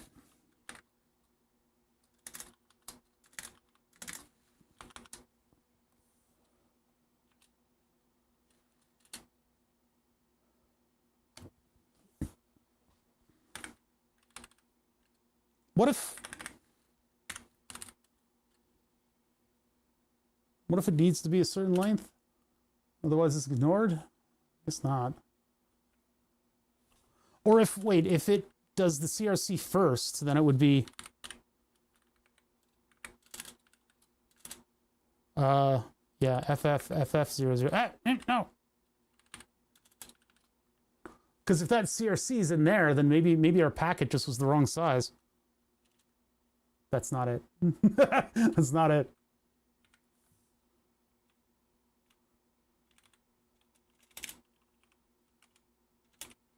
Three, two, one, CRC, DD, FF, 00 on there just for fun. Nope, nothing. Yeah, if I could, well, so the way that I would want to do it is with Node-RED and have something that sends the trigger for the packet every number of milliseconds. So every 30 milliseconds, we could have it continue to send the message that we specify, and I could turn it off, change the message, turn it back on, and it would continue to loop that message. That's probably what that computer tool does. That's probably what that Windows program does. Insufficient packet size. Not like, no, that's not like this, no. because yeah, CRC up front, and then these, and then 4 length. That might be the structure of it, but that doesn't do nothing. It doesn't do nothing. And we confirmed that FD is the highest that it can go, so hold on. Yeah, nothing. Well, another wet fart.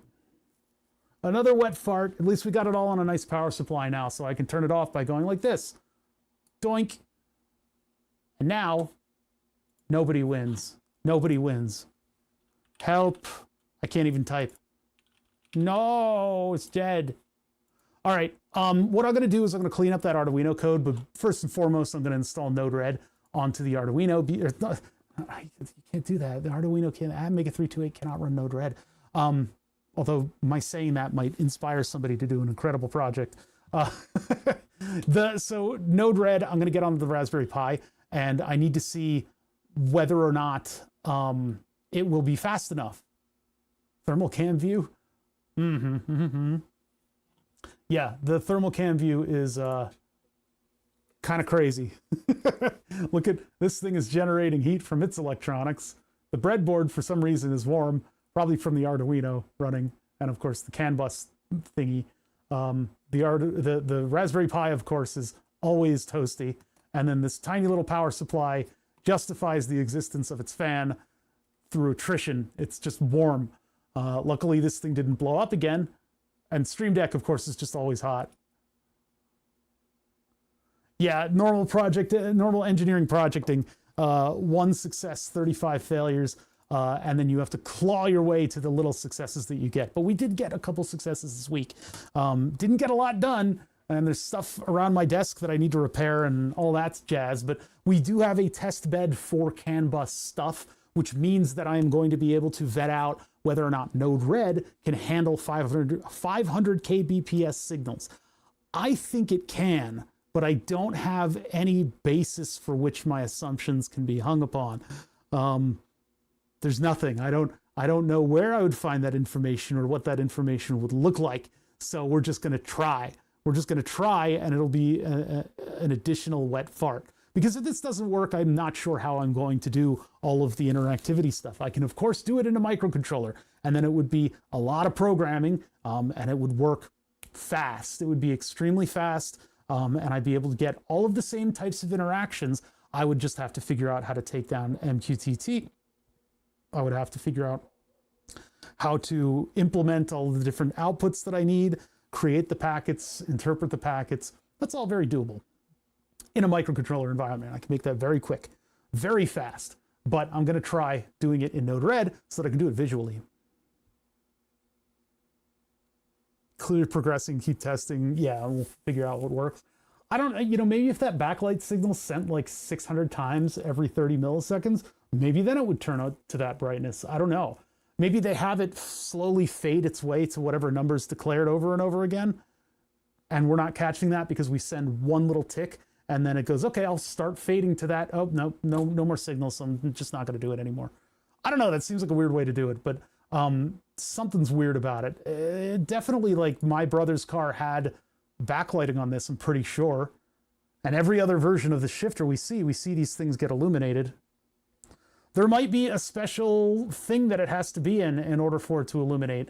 There might be another thing, like if the door's closed and the headlights are on, and the backlight has been turned up, or if the key is in position 1, this will light up, otherwise it turns off. That might be a thing. I'm not sure. But if we can get Node-RED running it, then we can have multiple different signals that we send out to the CAN bus that we can configure on the fly. That's sort of what I'm working towards. But yeah, we're getting there. We're getting there. We're going to get this done. Also, the other part is that it's something that hasn't been done before, so it'll be cool. And there's a couple little plugins for CAN bus on Node-RED that haven't really been maintained. So this is kind of a cool sort of, what do you call it? Pathfinding project, I guess. We're going to need a weather balloon hooked up to the air compressor in the middle of the steering wheel so we can hit you with a non-lethal airbag. Stop it. Stop it with the same old ideas. I'm not doing that. I'm not going to get rug burns on my arms playing games with you guys. You'll be able to move the seats around and turn on the seat heat and the steering, not the steering wheel heat. We don't know what the address for that is. I'm sure Mercedes has it on that wheel. I'm sort of sure. I'm not actually totally sure. I don't know. But there might be wheel heat. That would be awesome because it'd be so uncomfortable. We'll figure it out though. I'm going to be back on Tuesday. Let's see. The end command has still not been updated. This is OctoJ's fault. He's supposed to do this. And he hasn't done it. My next stream is in 14 days. Why did that go in as 14? I must have issued the command wrong last time I did it.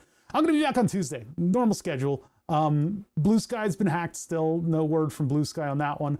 Discord is really the place you guys will find me. And if I come up with anything new on this system here for the Raspberry Pi doing the Node-RED stuff, I'll let Discord know because it's all I got.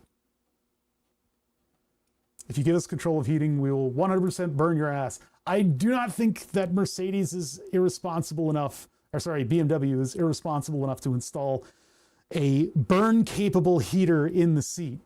I wouldn't even bother letting you guys turn on the lower levels of seat heat.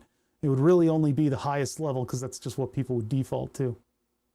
Saving all my points for the seat heating. It feels like you peed yourself when that happens, when the seat heat turns on. I'm not totally certain that seat has heat. It might not. Seems like looking through some of the documentation on the seat, there would be independent heating wires for the power requirements. But it's also possible that they turn that over to the computer to turn on and off. So I'm not certain about that. Anyway, we'll see when we get there. I would like to be communicating with the seat soon. The seat appears to not talk to us. So we got to figure that one out too. And sort of the malleability of the Raspberry Pi running the CAN bus. I can plug the seat into this system and run it at 1,000 or 500 kbps or 100 or 500 kbps and see which one it is. I'll have to do that. I may do it over the weekend. I'm not sure. I may save it for you guys and do what you guys, because we need to design a couple more 3D solids in order to get the beams in the right place. So look forward to that. That'll be Tuesday-ish, maybe, or we'll work on it later in the week. Until then, I'll catch you guys around. I'll see you. Thank you for joining me on stream, everybody, and thank you for the subs and all that jazz. Is anyone on? Is there anybody out there? Let's see. People who I very selectively would like to raid. Penn Ward is live right now. I could hit him with a couple people, but he's doing art. Pendleton Ward of Adventure Time fame. There we go. Flatulent Gonad is on, so I guess I will. Ghost Freak is also on. Moist Critical is on with 0 viewers. I don't really think that's... I think you're lying to me. I think you're lying to me. Everybody's playing Resident Evil. Oh my god. All right, so in lieu of everyone playing Resident Evil and possibly all of my... Yeah, I think Gonad has more viewers than I do right now.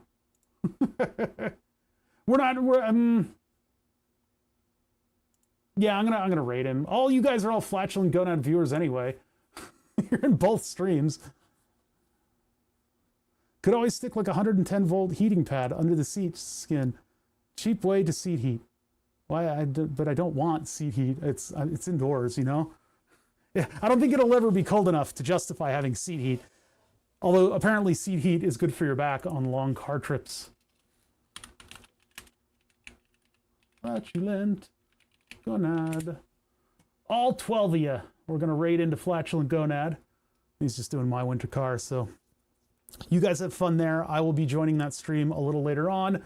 I need to go poop and then walk the dog, so I'm going to let him know about that as soon as we raid, which is right now.